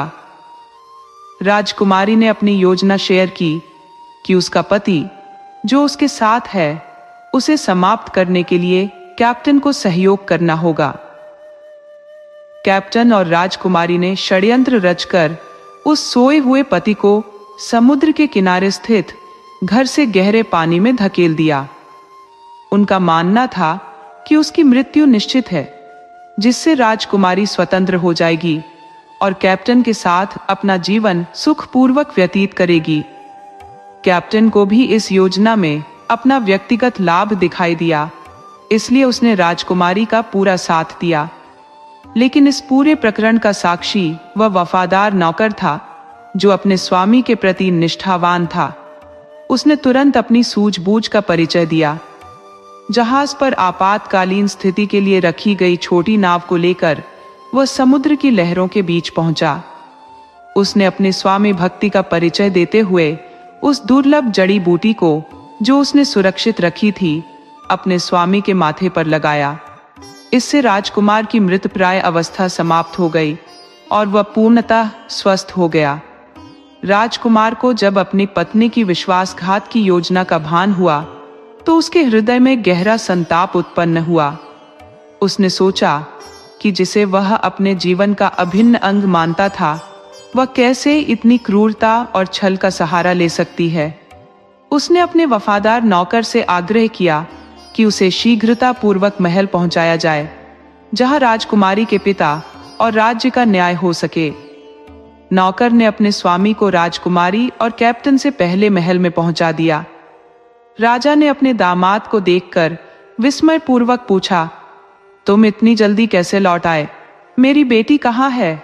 राजकुमार ने राजा को संपूर्ण घटना सुनाई कि कैसे उनकी बेटी और जहाज के कैप्टन ने मिलकर उसे गहरे समुद्र में मृत्यु के लिए धकेल दिया। लेकिन राजा को अपने दामाद की बात पर विश्वास नहीं हुआ। उन्होंने कहा, मेरी बेटी इतना घृणित कार्य कभी नहीं कर सकती। वह तुमसे प्रेम करती है और तुम्हारे बलिदानों का सम्मान करती है। राजा के इन शब्दों ने राजकुमार को और अधिक हताश कर दिया, लेकिन उसने निश्चय किया कि सच्चाई उजागर करके वह अपने अपमान का प्रतिशोध लेगा। मैं अपनी बेटी पर दोषारोपण नहीं कर सकता, मैंने कहा। वह तुम्हें कैसे मार सकती है? तुमने तो उसके साथ कब्र में जाने का साहस दिखाया था। तुमने उसे मृत्यु के मुंह से खींचकर जीवन दान दिया। लेकिन उस युवक ने दृढ़ता से कहा, राजा साहब, यदि मेरी बातों पर आपको विश्वास नहीं है तो मुझे महल में कहीं गुप्त रूप से छिपा दीजिए। ये बात किसी को भी ज्ञात नहीं होनी चाहिए। जब राजकुमारी लौटेगी तब सच्चाई स्वतः उजागर हो जाएगी। राजा ने युवक की बात मानी और उसे महल के एक सुरक्षित कोने में छिपा दिया। अगले दिन राजकुमारी का जहाज भी वापस आ गया। जब वह अपने पिता के समक्ष पहुंची तो वह नकली आंसुओं से रोने लगी। राजा ने पूछा, तुम अकेली क्यों लौटी हो? तुम्हारा पति कहाँ है? राजकुमारी दुख का नाटक करते हुए जोर जोर से रोने लगी और बोली, पिताजी, मैं क्या बताऊं? रास्ते में मेरे पति की तबीयत अत्यंत बिगड़ गई। समुद्र के मध्य में हम उनका उपचार कहां से कराते? हम उन्हें बचा नहीं सके। अब वे संसार में नहीं रहे। यदि आपको मेरी बात का विश्वास नहीं है तो आप जहाज के कैप्टन से पूछ सकते हैं। यदि वे जीवित होते तो मैं अवश्य उन्हें साथ लेकर आती। राजा ने बेटी की बातें सुनी, लेकिन भीतर ही भीतर उनका क्रोध बढ़ता जा रहा था। उन्होंने अपनी बेटी की झूठी कहानी चुपचाप सुनी। कुछ समय बाद उन्होंने राजकुमारी के पति को दरबार में बुलाया। जैसे ही राजकुमारी ने अपने पति को जीवित देखा, वह स्तब्ध रह गई। उसके होश उड़ गए और वह माफी मांगने लगी। उसने अपने पिता से कहा, पिताजी, मुझसे गलती हो गई, कृपया मुझे क्षमा कर दीजिए। लेकिन राजा ने कठोर स्वर में कहा, जो पत्नी अपने पति के प्रति निष्ठावान नहीं रह सकी, वह मेरी क्या होगी। तुम्हारे ऐसे घिनौने कृत्य के लिए तुम्हें मृत्यु दंड मिलना चाहिए। इसके बाद सैनिकों ने राजकुमारी को कारावास में ले जाने की तैयारी की। उसे उसके कर्मों का दंड भुगतने के लिए ले जाया गया। तभी वह युवक सामने आया और विनम्रता से कहने लगा, राजा साहब, कृपया मेरी पत्नी को क्षमा कर दीजिए। इसने अपने सच्चे पति के साथ छल किया है, लेकिन मैं इसे अभी भी अपने दिल से चाहता हूं। राजा ने क्रोध में भरकर उत्तर दिया, मैं इसे क्षमा नहीं कर सकता। ये अपना प्रेमी निष्ठावान पति होते हुए भी उसे धोखा दे सकती है, तो इसे दंड अवश्य मिलना चाहिए। युवक ने अपनी बात पर जोर देते हुए कहा, महाराज, मैं इसे अत्यधिक प्रेम करता हूं। यदि आप इसे मृत्यु दंड देंगे तो मैं इसके बिना जीवित नहीं रह पाऊंगा। राजा ने गहरी सांस ली और बोले, ठीक है, यदि तुम इसे इतना प्रेम करते हो तो मैं इसे क्षमा कर देता हूं, लेकिन याद रखो, यदि कोई और होता तो मैं इसे माफ करने का विचार भी नहीं करता। राजा ने अपनी बेटी को क्षमा कर दिया और राजकुमारी ने अपने पति के साथ नए सिरे से जीवन जीना शुरू किया।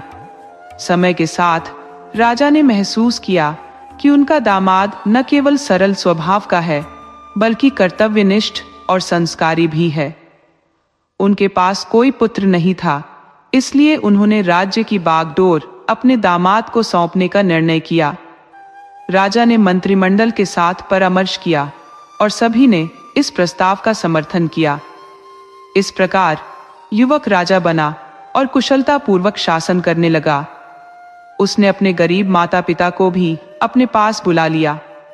परिवार और प्रजा के साथ सभी ने सुख, शांति और आनंदमय जीवन व्यतीत किया। तो मित्रों, किस्मत का खेल बड़ा विचित्र है। कौन जानता है कब भाग्य करवट ले ले। वह निर्धन युवक, जिसके पास खाने तक के लिए अन्न नहीं था, एक दिन राजा बन गया। अगर आपको यह कहानी पसंद आई हो तो कृपया हमारे चैनल को लाइक करें और सब्सक्राइब करना न भूलें।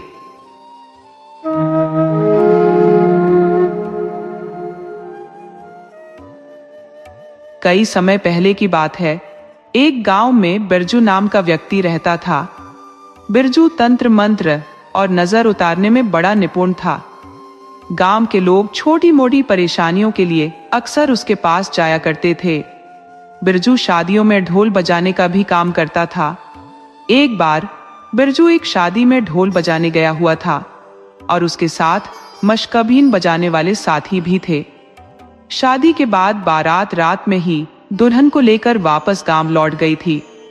अगली सुबह बिरजू को एक और शादी में ढोल बजाने जाना था, तो उसने रात को ही अपने साथियों से कहा कि अब विदा लेकर गांव चलना चाहिए। उसके साथियों ने मना कर दिया, क्योंकि रास्ते में एक घना जंगल पड़ता था और जंगली जानवरों का खतरा भी था। बिरजू ने समझाया कि अगली सुबह फिर से बारात में शामिल होना पड़ेगा और ढोल बजाना पड़ेगा, इसलिए हमें अभी ही निकलना चाहिए। आखिरकार उसके साथी मान गए और बिरजू के साथ चल पड़े। रास्ते में बिरजू ने सुझाव दिया कि ढोल बजाते हुए चलें, ताकि जंगली जानवरों का डर ना रहे और हम सुरक्षित रह सके। रात के करीब 2 बजे का वक्त था। चारों ओर घना सन्नाटा पसरा हुआ था और चांदनी में पूरा इलाका चांदनी से नहाया हुआ था। हल्की हल्की हवा चल रही थी जब उनकी नजर पहाड़ी पर पड़ी। उस समतल जगह पर कुछ लोग नाचते हुए दिखाई दिए, जिसे देखकर वे सब डर गए। बिरजू समझ गया कि यह कोई साधारण लोग नहीं थे। उसने साथियों से कहा, ये लोग शायद हमारी ही तरह किसी काम से लौट रहे होंगे और यहाँ थोड़ी देर के लिए रुक गए होंगे। लेकिन उसके साथी बोले, नहीं नहीं, ये लोग तो भूत लगते हैं। वे भयभीत हो गए थे। बिरजू ने कहा, अरे, अगर भूत भी है तो मैं इन्हें काबू कर लूंगा। मेरी विद्या कभी तो काम आएगी। देखो, उन्होंने हमें देख लिया है। अगर हम डर गए तो ये हमें नुकसान पहुंचा सकते हैं। बिरजू ने भूतों की तरफ बढ़ने का फैसला किया। वह जानता था कि पास में श्मशान है, जिसमें एक चिता अभी भी जल रही थी। इस समय जो लोग नाच रहे थे वे और कोई नहीं बल्कि भूत ही हो सकते थे। यही एकमात्र रास्ता था भूतों से बचने का, क्योंकि वह उन्हें नचाकर खुद को बचा सकता था। मरता क्या न करता, बिरजू और उसके साथी आगे बढ़े और भूतों के पास पहुंच गए। भूतों के उलटे पांव देखकर उसके साथी डर गए। उन्होंने ढोल और मशकबीन बजाना बंद कर दिया। भूत ढोल की आवाज में खूब नाचते रहे। जब वे थक गए तो उनमें से एक भूत उनकी ओर बढ़ने लगा। भूत को अपनी तरफ आते देख बिरजू ने महामंत्र पढ़ना शुरू कर दिया। उसके दोनों साथी डर के मारे थर थर कांप रहे थे। तभी भूत बोला, डरो मत मित्र, तुमने हमें बहुत नचाया है, हमें बहुत मजा आया है, हम बहुत खुश हैं, तो जो भी मांगना है मांग लो, हमारे पास जो होगा हम दे देंगे। बिरजू की समझदारी और साहस ने उस दिन उसे और उसके साथियों को बचा लिया। ये कहानी हमें सिखाती है कि कभी कभी हिम्मत और समझदारी से मुश्किल हालात का सामना किया जा सकता है। उन दिनों जब शादी ब्याह के लिए लड़की वालों को रुपये देने पड़ते थे, मीमो के पास इतने पैसे नहीं थे कि वह अपनी शादी का इंतजाम कर सके। इसी वजह से उसकी शादी नहीं हो पा रही थी। उसने सोचा कि क्यों न एक भूतनी से शादी कर ली जाए, क्योंकि उसने एक बहुत ही सुंदर भूतनी को नाचते हुए देखा था। मीमो ने अपनी ये इच्छा भूतों के सामने रख दी। भूतों ने उसे बहुत समझाया कि ऐसा करना ठीक नहीं होगा, लेकिन मीमो अपनी जिद पर अड़ा रहा। उसकी जिद को देखते हुए भूतों ने उसे काफी प्रलोभन दिए, मगर मीमो ने ठान लिया था कि अगर वे उसे कुछ देना ही चाहते हैं तो उसी भूतनी से उसका विवाह करवा दे। आखिरकार भूतों को अपना वचन निभाना पड़ा और उन्होंने मीमो और भूतनी की शादी करवा दी। भूतों ने मीमो को चेताया, देखो ये भूतनी अब तुम्हारी पत्नी की तरह रहेगी, एक साधारण औरत की तरह तुम्हारे साथ घर बसाएगी और किसी को भी नुकसान नहीं पहुंचाएगी। लेकिन ध्यान रहे, जब तक ये चुप रहेगी तब तक ये तुम्हारी पत्नी रहेगी। जिस दिन इसका मुंह खुल गया ये हड्डियों के ढेर में बदल जाएगी और हमारे पास लौट आएगी। मीमो ने भूतों की बात मान ली और अपनी नई पत्नी के साथ खुशी खुशी अपने गांव की ओर चल दिया। गांव पहुंचने पर लोगों ने मीमो की अचानक हुई शादी को देखकर हैरानी जताई। मीमो ने अपने माता पिता को समझा दिया कि उसकी पत्नी गूंगी है, इसलिए इशारों में ही बातें करें। माता पिता को यह सुनकर दुख तो हुआ कि उनकी बहू गूंगी है, लेकिन साथ ही वे खुश भी थे कि चलो बेटे का घर तो बस गया। धीरे धीरे समय बीतने लगा और मीमो की पत्नी ने घर बाहर का कामकाज अच्छे से संभाल लिया। वह गांव के लोगों से बहुत कम मिलती थी और 2 बेटों और 2 बेटियों की मां बन चुकी थी। वह अपने परिवार का बहुत ख्याल रखती थी और घर वाले उसके इशारे आसानी से समझ जाते थे। एक दिन मीमो के बच्चे गांव के दूसरे बच्चों के साथ खेल रहे थे। खेल खेल में बच्चों में झगड़ा हो गया। एक लड़के ने मीमो के बेटे से कहा, तुम्हारी माँ भूतनी है। ये सुनकर दूसरे बच्चे ने भी कहा, अगर तुम्हारी माँ भूतनी नहीं है तो वह लोगों से मिलती क्यों नहीं है और किसी से बोलती क्यों नहीं है। बच्चे अपने मुंह लटकाए घर आ गए और अपने बाबा से पूछ बैठे कि लोग माँ को ऐसा क्यों कहते हैं और वह बोलती क्यों नहीं है। मीमो ने उन्हें समझाया कि बेटा, तुम्हारी माँ गूंगी है, इसलिए वह बोल नहीं सकती। बच्चे उस समय तो चुप हो गए, लेकिन उन्होंने सोच लिया कि वे अपनी माँ को बोलवाकर ही रहेंगे। एक दिन मीमो किसी काम से दूसरे गांव गया हुआ था और उसकी पत्नी पानी लेने कुएं पर गई हुई थी। बच्चों ने सोचा कि खाना बनाने का समय हो रहा है और माँ को मसाला पीसने के लिए सिलबट्टे की जरूरत पड़ेगी। अगर हम इसे छुपा लें तो माँ हमसे पूछेगी कि सिलबट्टा कहाँ है। थोड़ी देर बाद पानी लेकर माँ भी आ गई और खाना बनाने की तैयारी करने लगी। जब उसे मसाले पीसने के लिए सिलबट्टा नहीं मिला तो उसने इशारों में बच्चों से पूछा कि सिलबट्टा कहाँ है। लेकिन आज तो बच्चों ने ठान रखी थी कि वे अपनी माँ को बुलवा कर ही मानेंगे। काफी देर ढूंढने के बाद भी जब सिलबट्टा नहीं मिला और बच्चों ने कोई जवाब नहीं दिया तो वह गुस्से में आकर बोल पड़ी, सिलबट्टा कहाँ है? बस उसका इतना कहना था कि वह हड्डियों के ढांचे में बदल गई। ये देखकर बच्चे रोने लगे और उनका रो रो कर बुरा हाल हो गया। वे अपने किए पर पछता रहे थे और सोच रहे थे कि उन्होंने माँ से ऐसी जिद क्यों की। अपनी माँ को हड्डियों के ढेर में बदलते देख बच्चे भागकर अपने दादा दादी के पास गए। दादा दादी भी ये सुनकर फूट फूट कर रोने लगे, लेकिन किसी तरह खुद को संभालते हुए उन्होंने बच्चों को दिलासा दिया। उन्हें बड़ा भय था कि अगर गांव वालों को इस बात का पता चल गया तो वे उनके साथ न जाने क्या सलूक करेंगे। ऐसे कई किस्से उन्होंने पहले भी सुने थे और उन्हें याद करके उनकी आत्मा कांप जाती थी। उन्होंने बच्चों को साफ हिदायत दे दी थी कि किसी को कुछ भी न बताएं और गांव वालों से दूर ही रहे तो ही सही रहेगा। 2 दिन बीत गए थे और घर का चूल्हा नहीं जला था। कोई कुछ समझ नहीं पा रहा था कि क्या करना चाहिए। बच्चे अपनी माँ की याद में हड्डियों के ढेर के पास बैठे आंसू बहा रहे थे।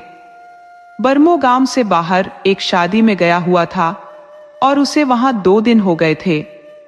एक रात जब बरमो सोया हुआ था उसे किसी की आवाज सुनाई दी, अरे जल्दी घर जाओ, 2 दिन से घर में चूल्हा नहीं जला है। बच्चों ने 2 दिन से खाना नहीं खाया है और उनका रो रो कर बुरा हाल हो गया है। जैसे ही बरमो ने अपनी पत्नी की आवाज सुनी उसकी नींद खुल गई और वह घबरा गया। सुबह का समय था और उसे डर लगने लगा कि लोग कहते हैं कि सुबह का सपना सच हो जाता है। वह सोचने लगा कि उसकी पत्नी सपने में क्यों आई। पहले तो कभी नहीं आई थी। उसने कहा भी क्यों कि जल्दी घर जाओ। ये सब सोचकर वह बहुत परेशान हो गया। शादी की रस्में पूरी हो चुकी थी और वह अपने साथियों के साथ विदा लेकर अपने घर के लिए चल पड़ा। रास्ते भर उसके मन में अजीब अजीब ख्याल आते रहे और वह बहुत परेशान रहा। उसने रास्ते में एक पल भी आराम नहीं किया और जब साथियों ने पूछा कि क्या हुआ तो उसने कुछ भी नहीं बताया। दिन ढलते ढलते वह गांव पहुंच गया। घर पहुंचते ही बच्चों ने उसे देखा और जोर जोर से रोना शुरू कर दिया। बच्चे अपने पिता से लिपट कर रो रहे थे और उनके आंसू रुकने का नाम नहीं ले रहे थे। बरमो को समझ में नहीं आ रहा था कि क्या हो गया है। उसके माता पिता भी उदास होकर उसकी ओर देख रहे थे। बरमो ने अपने पिता से पूछा तो उन्होंने रसोई की तरफ इशारा किया। जैसे ही बरमो रसोई में पहुंचा उसने हड्डियों का ढेर देखा और उसे भूतों की दी हुई चेतावनी याद आ गई। उसने समझ लिया कि उसकी पत्नी ने जरूर मुंह खोला होगा। सपने में आई हुई बात भी उसे याद आ गई और उसने अपने पिता से सारी बात पूछी। उसके पिता ने उसे पूरी कहानी सुनाई और बरमो हड्डियों को सीने से लगाकर अपनी पत्नी की याद में जोर जोर से रोने लगा। बच्चे सहमे सहमे एक कोने में खड़े अपने पिता को देख रहे थे। बरमो को बच्चों पर बहुत गुस्सा आया, लेकिन वह माँ के बच्चे समझकर गुस्सा पी गया। थोड़ी देर बाद उसने बच्चों को सीने से लगाकर रोते हुए उन्हें भी दिलासा दिया। पत्नी की अस्थियों को घर में कब तक रखते? माँ बाबा ने बरमो से कहा, बेटा इन अस्थियों को नदी में जाकर विसर्जित कर दो। यहाँ पास में ही एक छोटी सी नदी है जो आगे चलकर गंगा में मिलती है। ध्यान रखना इस बात की खबर किसी को भी न लगे, नहीं तो गांव वाले हमें जीने नहीं देंगे। बच्चे अपनी माँ की अस्थियों को कहीं जाने नहीं दे रहे थे। वे रोते हुए हड्डियों के पास बैठे रहे और माँ की याद में आंसू बहाते रहे। बरमो भी अपनी पत्नी की याद में बहुत दुखी था।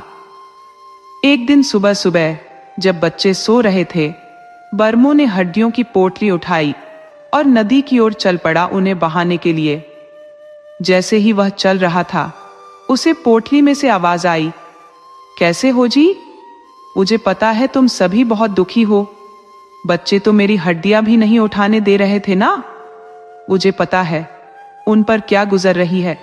मेरा भी दिल यही कह रहा था कि बच्चों को समझाओ। देखो, वो पीछे आ रहे हैं, उन्हें डांटना मत, प्यार से समझाना। इतने में बच्चे भी बर्मो के पास आ गए और कहने लगे, बाबा, हमारी माँ को कहीं नहीं ले जाना, और बर्मो से लिपटकर जोर जोर से रोने लगे। तभी पोटली में से फिर आवाज आई, ठीक है, मैं इन्हें समझती हूँ। बिरजू ने अपने बच्चों को उस पेड़ के नीचे ले जाकर बैठा दिया, जैसा कि पोटली में से आवाज आई थी। पोटली से फिर आवाज गूंजी, देखो मेरे बच्चों, मैं तुम्हारी माँ हूँ। मैं तुम्हारे बिना उतनी ही उदास हूँ जितना तुम मेरे बिना हो। मैं भूत लोक में रहते हुए भी हमेशा तुम्हें याद करती रहूंगी। मेरी कसम खाओ कि अब तुम मरोगे नहीं और ना ही अपने बाबा को परेशान करोगे। अपने बूढ़े दादा दादी का भी ख्याल रखोगे। मेरी अस्थियां नहर में बहाने दो और अपने बाबा को जो काम करना है उन्हें करने दो। अगर तुम नहीं मानोगे तो मैं बहुत दुखी रहूंगी। क्या तुम अपनी माँ को दुखी देखना चाहते हो? नहीं ना? तो मेरे बच्चे, घर जाओ और अपनी बड़ी बहन को भी ले जाओ। दादा दादी परेशान हो रहे होंगे। माँ की आवाज सुनकर बच्चों की आंखें आंसुओं से भर गई। उन्होंने अपनी माँ की बात मान ली और अपने घर की तरफ चल पड़े। बिरजू नहर की ओर बढ़ने लगा, लेकिन तभी पोटली में से फिर आवाज आई, सुनते हो जी, रुको। बिरजू रुक गया और उसकी पत्नी की आवाज सुनाई दी, जरा रुको, सामने पहाड़ी से जो आकृतियां आ रही है वे मेरी जैसी आत्माएं हैं। वे मुझे लेने आ रही हैं, उनसे बिल्कुल भी मत डरना। वे किसी को नुकसान नहीं पहुंचाएंगी। उनमें तुम्हारा दोस्त शोभन भी है जो हमें देख पा रहा है। बिरजू ने अपने दोस्त शोभन को याद किया। शोभन पास आ चुका था। उसके पांव उल्टे लग रहे थे, लेकिन वह डरावना नहीं लग रहा था। शोभन बोला, कैसे हो बिरजू? 15 साल हो गए मुझे इस दुनिया से गए हुए। मुझे पता है तू मुझे बहुत याद करता है और मेरे माँ बाबा की मदद भी करता है। तो याद है ना, जब गांव के घास के जंगल में आग लगी थी और तूने सबकी मदद की थी? उस दिन की आग में मैंने अपनी जान गंवाई थी, लेकिन तू हमेशा मेरे लिए रोता रहा। बिरजू ने शोभन की बातें सुनी और उसे याद आने लगा। शोभन ने आगे कहा, याद है, हम अपने मवेशी चराने के लिए पड़ोस के गांव की सरहद में जाते थे और वहां बिंदु से मिलते थे। जब बिंदु इस दुनिया से चली गई तो पागल सा हो गया था। देख, वही बिंदु तेरे कंधे पर है, हम उसे ही लेने आए हैं। शोभन की बातें सुनकर बिरजू की आंखें नम हो गई। उसकी पत्नी की आवाज फिर आई, अब मेरी अस्थियां बहा दो, मैं भूत लोक में अपने साथियों के साथ पहुंच जाऊंगी। लेकिन यह मत सोचना कि मुझे तुम लोगों की याद नहीं आएगी। बच्चों, बूढ़े, माँ, बाबा का ध्यान रखना। बिरजू ने अपनी पत्नी की बात मानी और अस्थियों को नहर में बहा दिया। उसकी पत्नी की आवाज आनी बंद हो गई और सब कुछ शांत हो गया। बिरजू ने एक गहरी सांस ली और अपने घर की ओर चल पड़ा, बच्चों के पास लौटने के लिए। अस्थियां पानी में बहते बहते दूर तक निकल गई और बिंदु की आवाज भी बिल्कुल शांत हो गई। बिरजू अपने ख्यालों में खोया हुआ गांव की ओर बढ़ चला। रास्ते में बार बार पहाड़ की तरफ देखता रहा, इस उम्मीद में कि शायद कहीं बिंदु की झलक दिख जाए, पर बिंदु कहीं नजर नहीं आई। भारी मन से अपनी पत्नी की अस्थियां प्रवाहित कर वह धीरे धीरे गांव की ओर वापस चल पड़ा। दिन का उजाला काफी बढ़ चुका था। जैसे ही वह गांव पहुंचा, गांव वालों ने उसे घेर लिया और पूछने लगे, बिरजू, तुम इतनी सुबह सुबह कहां से आ रहे हो? और आजकल तुम्हारी पत्नी भी नजर नहीं आ रही है, सब ठीक तो है? बिरजू ने गहरी सांस लेते हुए जवाब दिया, उसे छोड़ने गया था, वो अपने मायके गई है। इतना सुनते ही गांव वाले चुप हो गए। घर पहुंचते ही उसने देखा कि उसके बच्चे अभी भी मां की याद में रो रहे थे। उसने बच्चों को माँ का संदेश सुनाया और समझाया। अगर कोई पूछे तो कहना कि माँ नानी के घर गई है। फिर वह अपनी जिंदगी को पटरी पर लाने की कोशिश में जुट गया। छोटे छोटे बच्चों को संभालना, रोजी रोटी कमाना, खेती बाड़ी और शादी ब्याह के काम में हाथ बटाना, ये सब एक साथ संभालना आसान नहीं था। उसके माँ बाबा अक्सर कहते, बिरजू, बच्चों के लिए दूसरी माँ लिया, ये सब अकेले नहीं हो पाएगा। मगर बिरजू को यह मंजूर नहीं था। कभी कभी जब बच्चों की हालत देखकर उसे अपने माता पिता की बात सही लगती तो वह सोचता, चार चार बच्चों के साथ कौन अपना घर बसाएगा, और फिर मैं खुद भी गरीब हूं, कोई अपनी बेटी मुझे क्यों देगा। पर जब भी बिंदु की याद आती वह अपने मन ही मन उससे माफी मांगने लगता।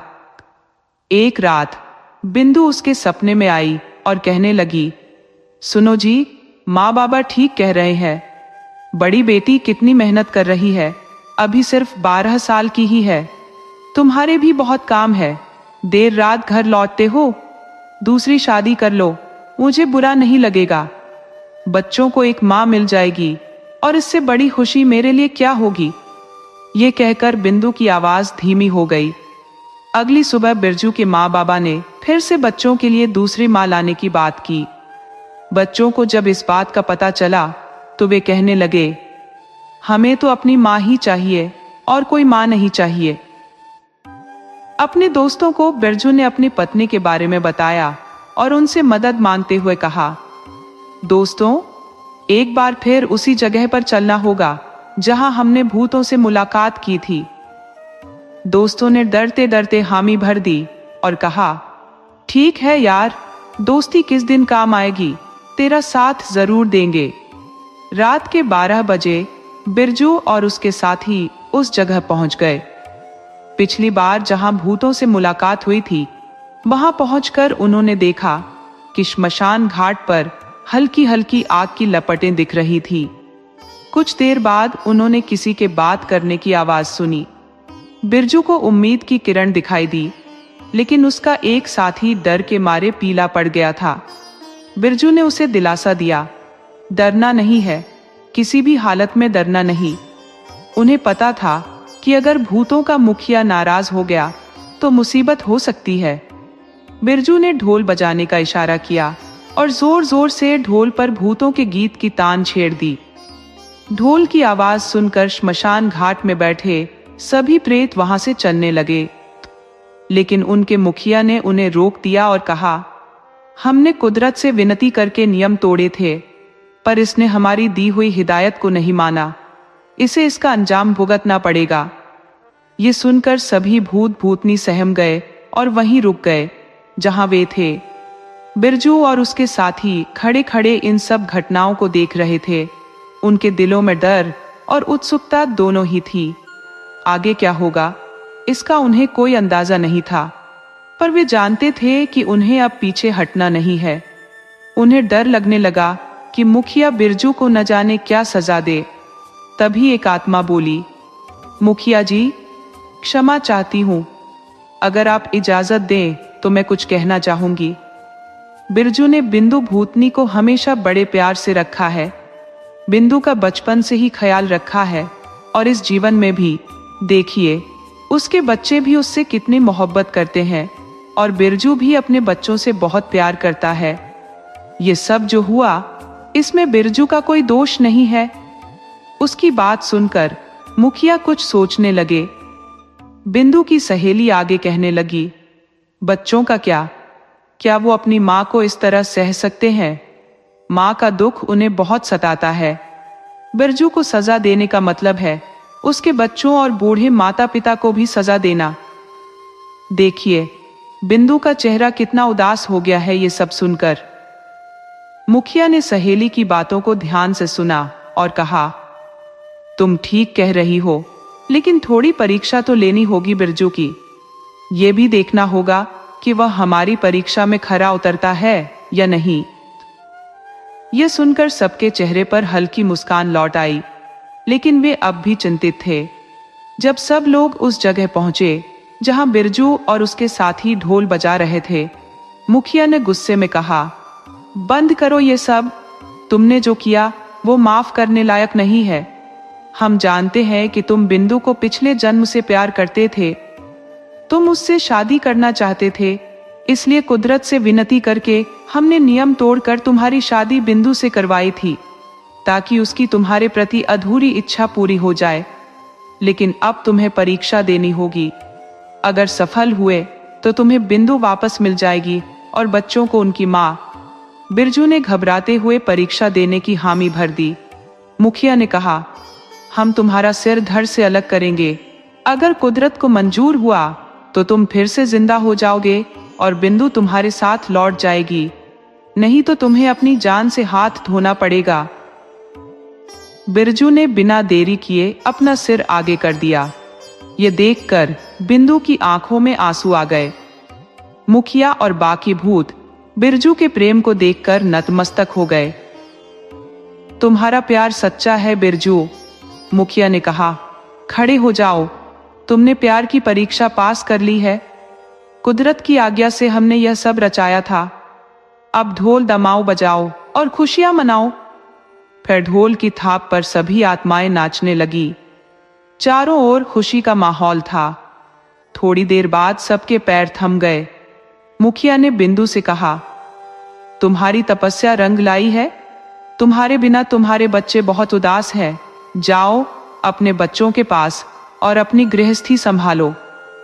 बिंदु ने मुखिया के पैर छुए और उसका आशीर्वाद लिया। मुखिया ने बिंदु का हाथ बिरजू के हाथ में थमा दिया। बिंदु अपने साथी आत्माओं से विदा लेकर बिरजू के साथ चल पड़ी, अपने बच्चों के पास अपनी नई दुनिया को बसाने। उसकी सखियां उसकी सलामती की दुआएं करती रहीं और उसे जाते हुए देखती रहीं। अब बिंदु और बिरजू अपने घर लौट आए थे और सुखी गृहस्थी का आनंद लेने लगे। बिंदु को अपने परिवार में मिले हुए 1 साल बीत चुका था। उसकी गृहस्थी फिर से हंसी खुशी चल रही थी। बिंदु अब गांव वालों से भी मिलने जुलने लगी थी, पर बिरजू के दिल में एक डर बना रहता कि प्रेतों के मुखिया ने बिंदु को क्या चेतावनी दी होगी। वह बिंदु से पूछना चाहता था, लेकिन उसे डर था कि कहीं पूछने का गलत असर न हो जाए, इसीलिए वह चुप रहता। भड़कों को छोड़कर बाकी बच्चे गांव के पास वाले स्कूल में पढ़ने जाने लगे थे। बड़को घर के कामों में मां की मदद करती थी।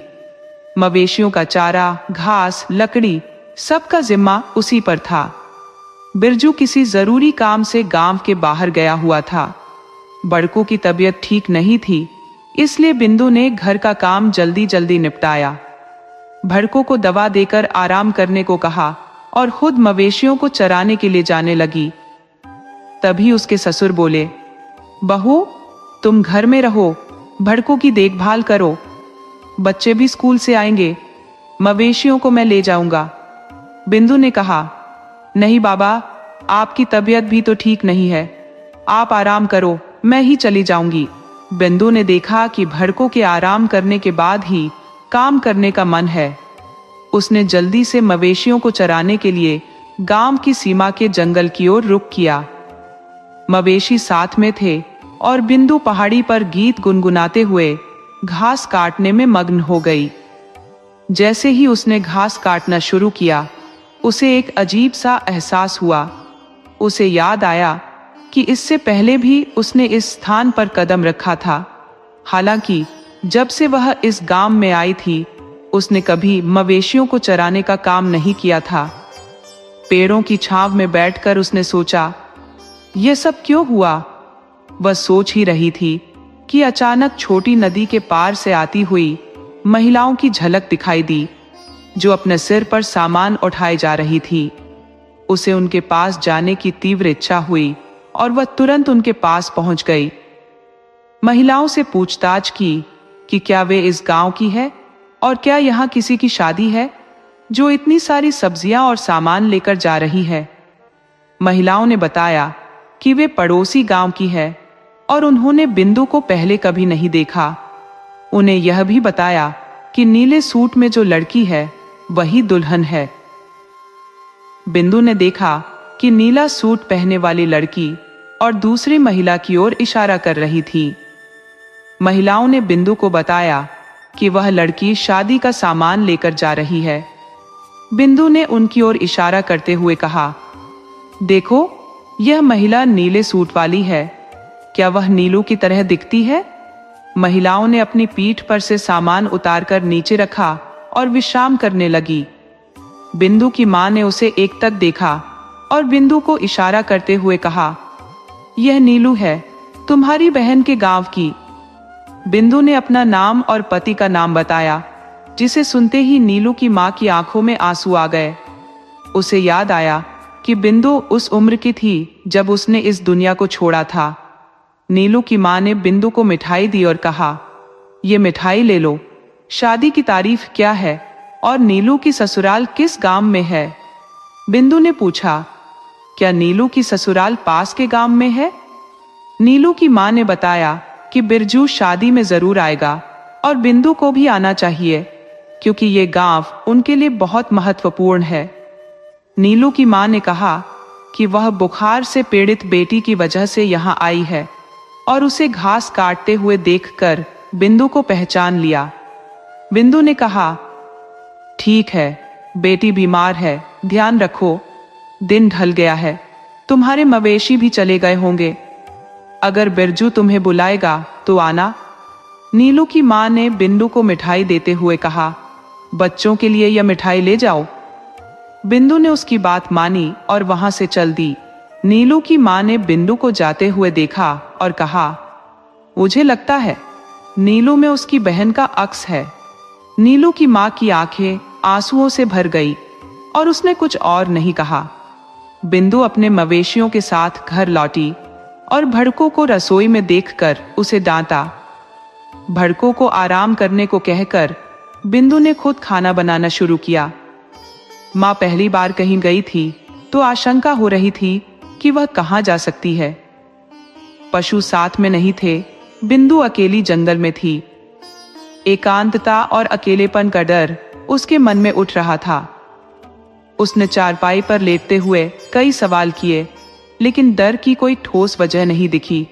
हाँ, पास के गांव के लोगों का जो हाल था वे भी मिलनसार लगते थे और वे शादी का सामान लेकर जा रहे थे। बिंदु ने बताया कि उसने नीलू नाम की लड़की की शादी की चर्चा सुनी थी, पर वे लोग उसे ऐसे देख रहे थे जैसे वह उन्हें पहले से जानती हो। जब बिंदु ने नीलू की मां से कहा कि वह उसे जानती है और उसे घास काटते हुए कई बार देखा है, तो नीलू की मां ने बिंदु की बातें सुनकर अपनी आंखों में आंसू भर लिए। बिंदु ने बताया कि उसकी मां ने मिठाई दी थी और उसे बच्चों के लिए भी मिठाई दी।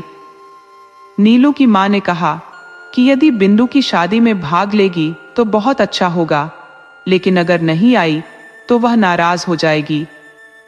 जब बिंदु की बातें सुनी तो उसके पति को चिंता होने लगी कि पुराने समय की बातें न उभर जाएं। उसे डर था कि बिंदु को पुरानी बातें याद आ सकती है और अगर ऐसा हुआ तो मुश्किल हो सकती है। उसने प्रेतों के सरदार का धन्यवाद किया जिन्होंने बिंदु को पुरानी बातें याद न आने की चेतावनी दी थी। बिंदु ने अपने पति से पूछा, तुमने जो बातें सुनी है उनसे मैं यह समझना चाहती हूँ कि क्यों मुझे उस महिला और उसकी बेटी से मिलने पर अजीब सा एहसास हुआ। वे मुझे ऐसे देख रही थी जैसे हम पहले से जान पहचान में हैं। क्या इसका मतलब है कि बिंदु के पिछले जन्म की बातें उभर रही हैं?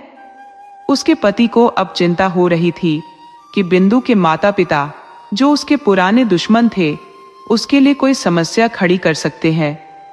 वह सोचने लगा कि अगर नीलू की शादी में बिंदु को बुलाया गया और पुरानी बातें सामने आई तो उनका क्या होगा।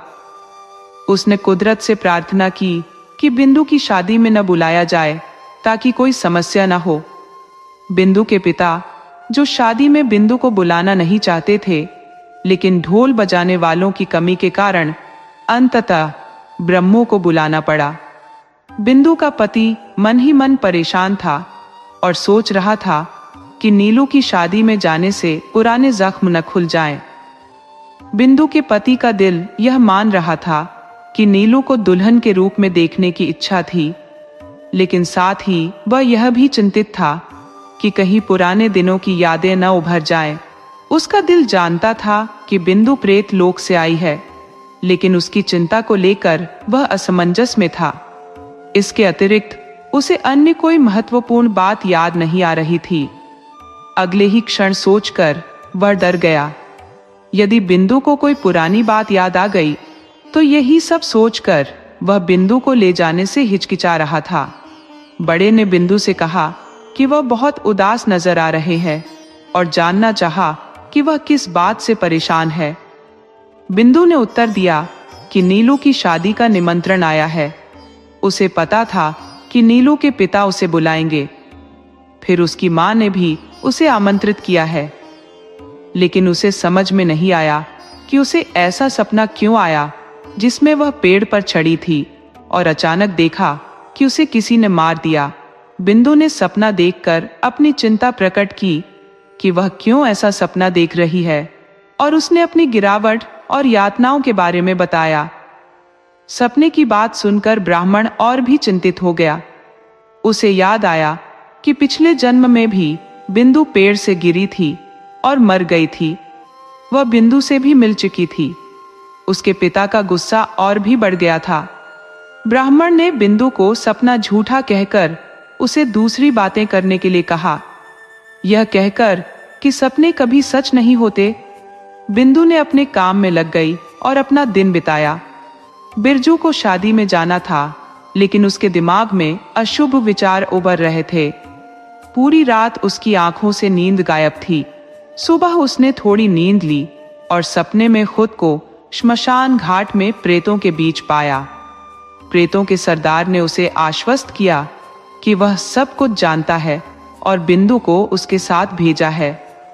सरदार ने यह भी कहा कि बिंदु के माता पिता और बहन के साथ उसका प्रेम था। बिंदु के पिता ने उसे अच्छे से व्यवहार नहीं किया, लेकिन समाज की चिंता थी। सरदार ने कहा कि वे सब कुछ संभाल लेंगे और बिंदु को उनके पूर्व जन्म के परिवार के लिए कुछ करने का मौका देंगे। उसने बिरजू को कहा कि उसे आराम करना चाहिए और शादी में भी जाना चाहिए। प्रेतों के सरदार के जाने के बाद बिरजू की नींद खुल गई। वह भले ही सपने में था, लेकिन उसे सरदार पर पूरा विश्वास था। जब बिंदु ने कहा कि उसे शादी में जाना है, तो बिरजू को तैयार होना पड़ा। बिंदु ने कहा कि दुल्हन की हल्दी की रस्म में उसका होना आवश्यक है। बिंदु ने जल्दी तैयार होने की सलाह दी और जल्द ही वे शादी वाले गांव में पहुंच गए। बिंदु ने कहा कि यहां आकर उसे ऐसा लग रहा है जैसे वे पहले भी यहां मिल चुके हैं। बिंदु को पूर्व जन्म की यादें और गांव के लोगों के बारे में सोचने लगी। उसकी चिंता बढ़ गई, लेकिन उसने प्रेतों के सरदार को याद किया। सरदार ने उसे सफेद कपड़े पहने हुए देखा और कहा कि उसे बिंदु की चिंता नहीं करनी चाहिए। सरदार ने कहा कि बिंदु को पिछले जन्म की बातें या प्रेत लोक की यादें नहीं है। बिरजू को यह सुनकर राहत मिली और उसने अपनी चिंता को दूर किया। अब भी उसे एहसास हुआ कि मैं प्रेत लोक से यहाँ उसके सामने खड़ा हूँ और उससे बातचीत कर रहा हूँ। सोहन की आत्मा ने कहा कि वह वीरता से संवाद कर रही थी। सोहन ने राहत की सांस ली और चलने लगा। उसने कहा कि उसे यकीन है कि उसे किसी और के नजर नहीं आएगा। कौन जानता है, हो सकता है कि तुम्हें ससुराल में लक्ष्मी या योगी मिल जाए, उसने कहा। उसने सोचा कि शायद उसने अपने सरदार से कह दिया होगा कि वह चला जाए, लेकिन उसे लक्ष्मी से भी मिलना था। सोहन ने कहा कि बिंदु उसे बहुत याद करती है और अगर लक्ष्मी नहीं आई तो उदास मत हो, सब समझता हूं। जब वह उसे मवेशी चराने ले जाता था तो बिंदु के घर वालों की नाराजगी की बात होती थी। बिंदु हमेशा यही पूछती थी कि गुरु क्यों नहीं आया, और सोहन भी लक्ष्मी के चक्कर में व्यस्त रहता था। बिंदु ने बताया था, लेकिन सोहन अनजान बना रहता था।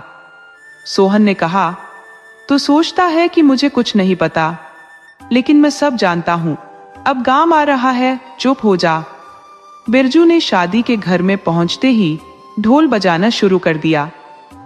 पड़ोसी गांव के ढोल बजाने वाले भाई भी उसका स्वागत करने आए थे। उन्होंने भी ढोल बजाने में मदद की। घर के मुखिया भी दिखे और उन्होंने भी नमस्ते की। हालांकि उनके चेहरे पर नाराजगी झलक रही थी, क्योंकि वह देर से आए थे।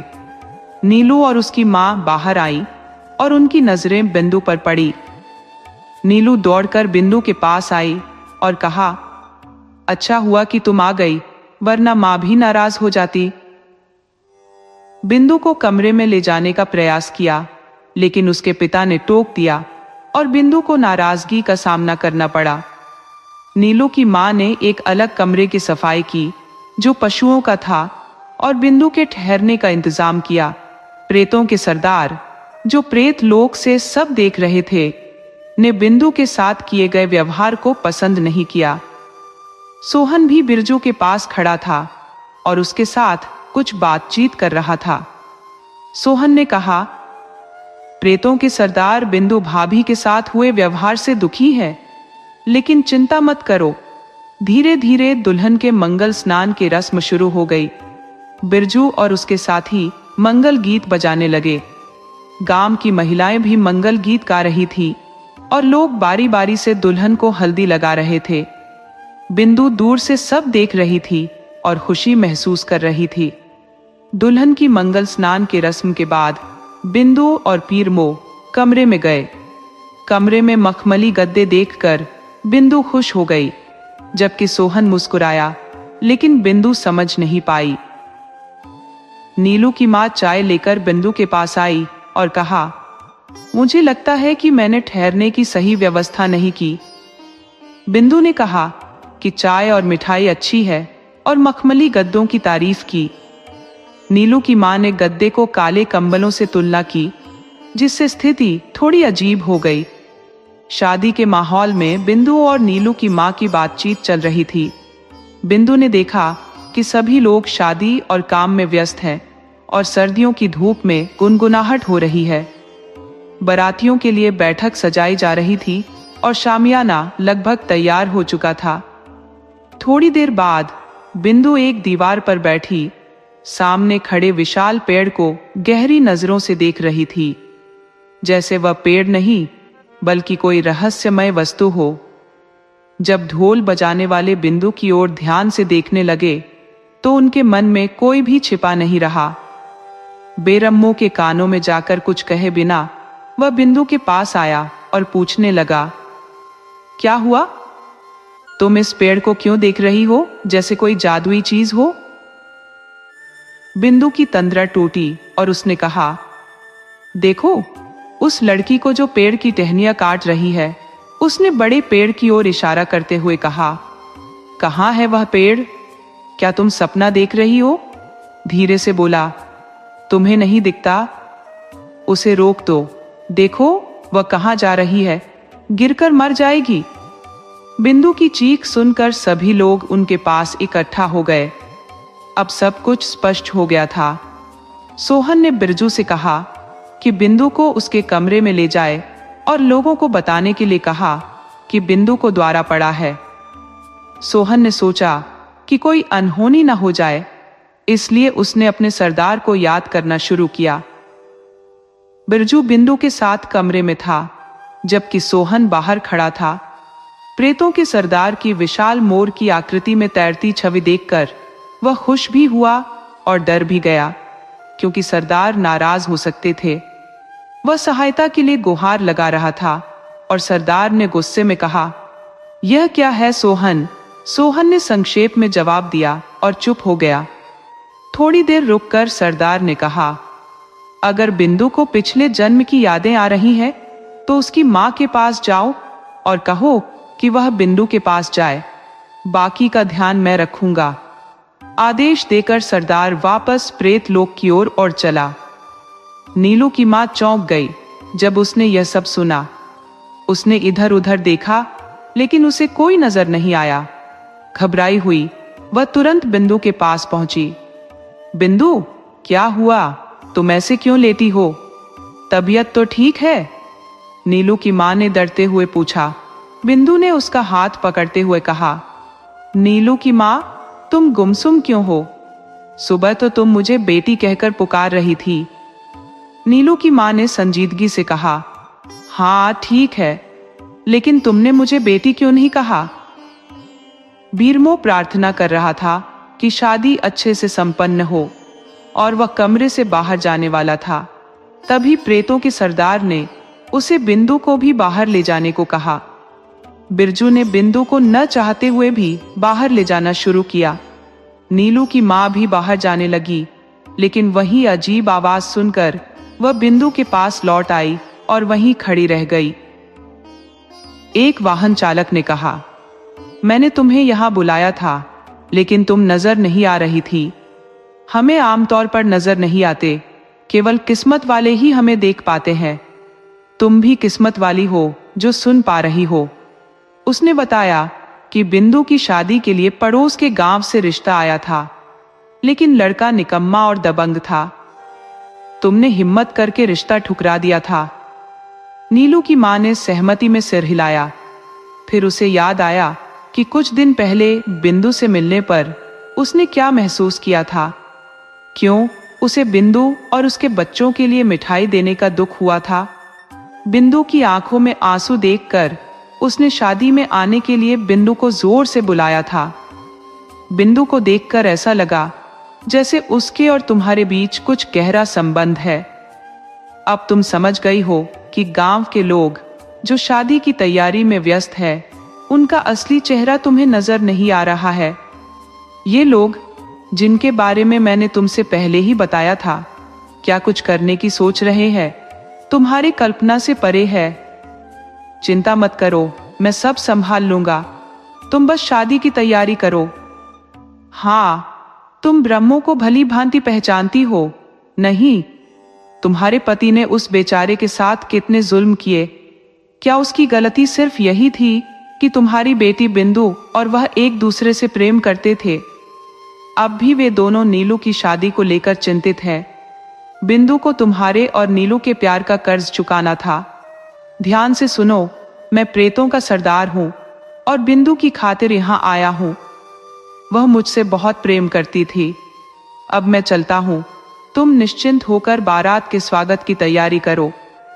प्रेतों के सरदार ने शोभन को, जो बाहर खड़ा था और सरदार का इंतजार कर रहा था, कुछ कहा और फिर पुष्पक विमान में सवार होकर प्रेत लोक की ओर उड़ गया। नीलू की शादी की तैयारियां जोरों पर थीं। मेहमानों का आना जाना लगा हुआ था। बेरमो दीवार पर बैठा सोच रहा था कि क्या किया जाए। शोभन भी उसके पास जाकर बैठ गया और कहा, तू यहां अकेले क्यों बैठा है? बिंदु भाभी कमरे में अकेले लेटी है, उसे चिंता हो रही है। अच्छा, आप समझ गए, लेकिन तुम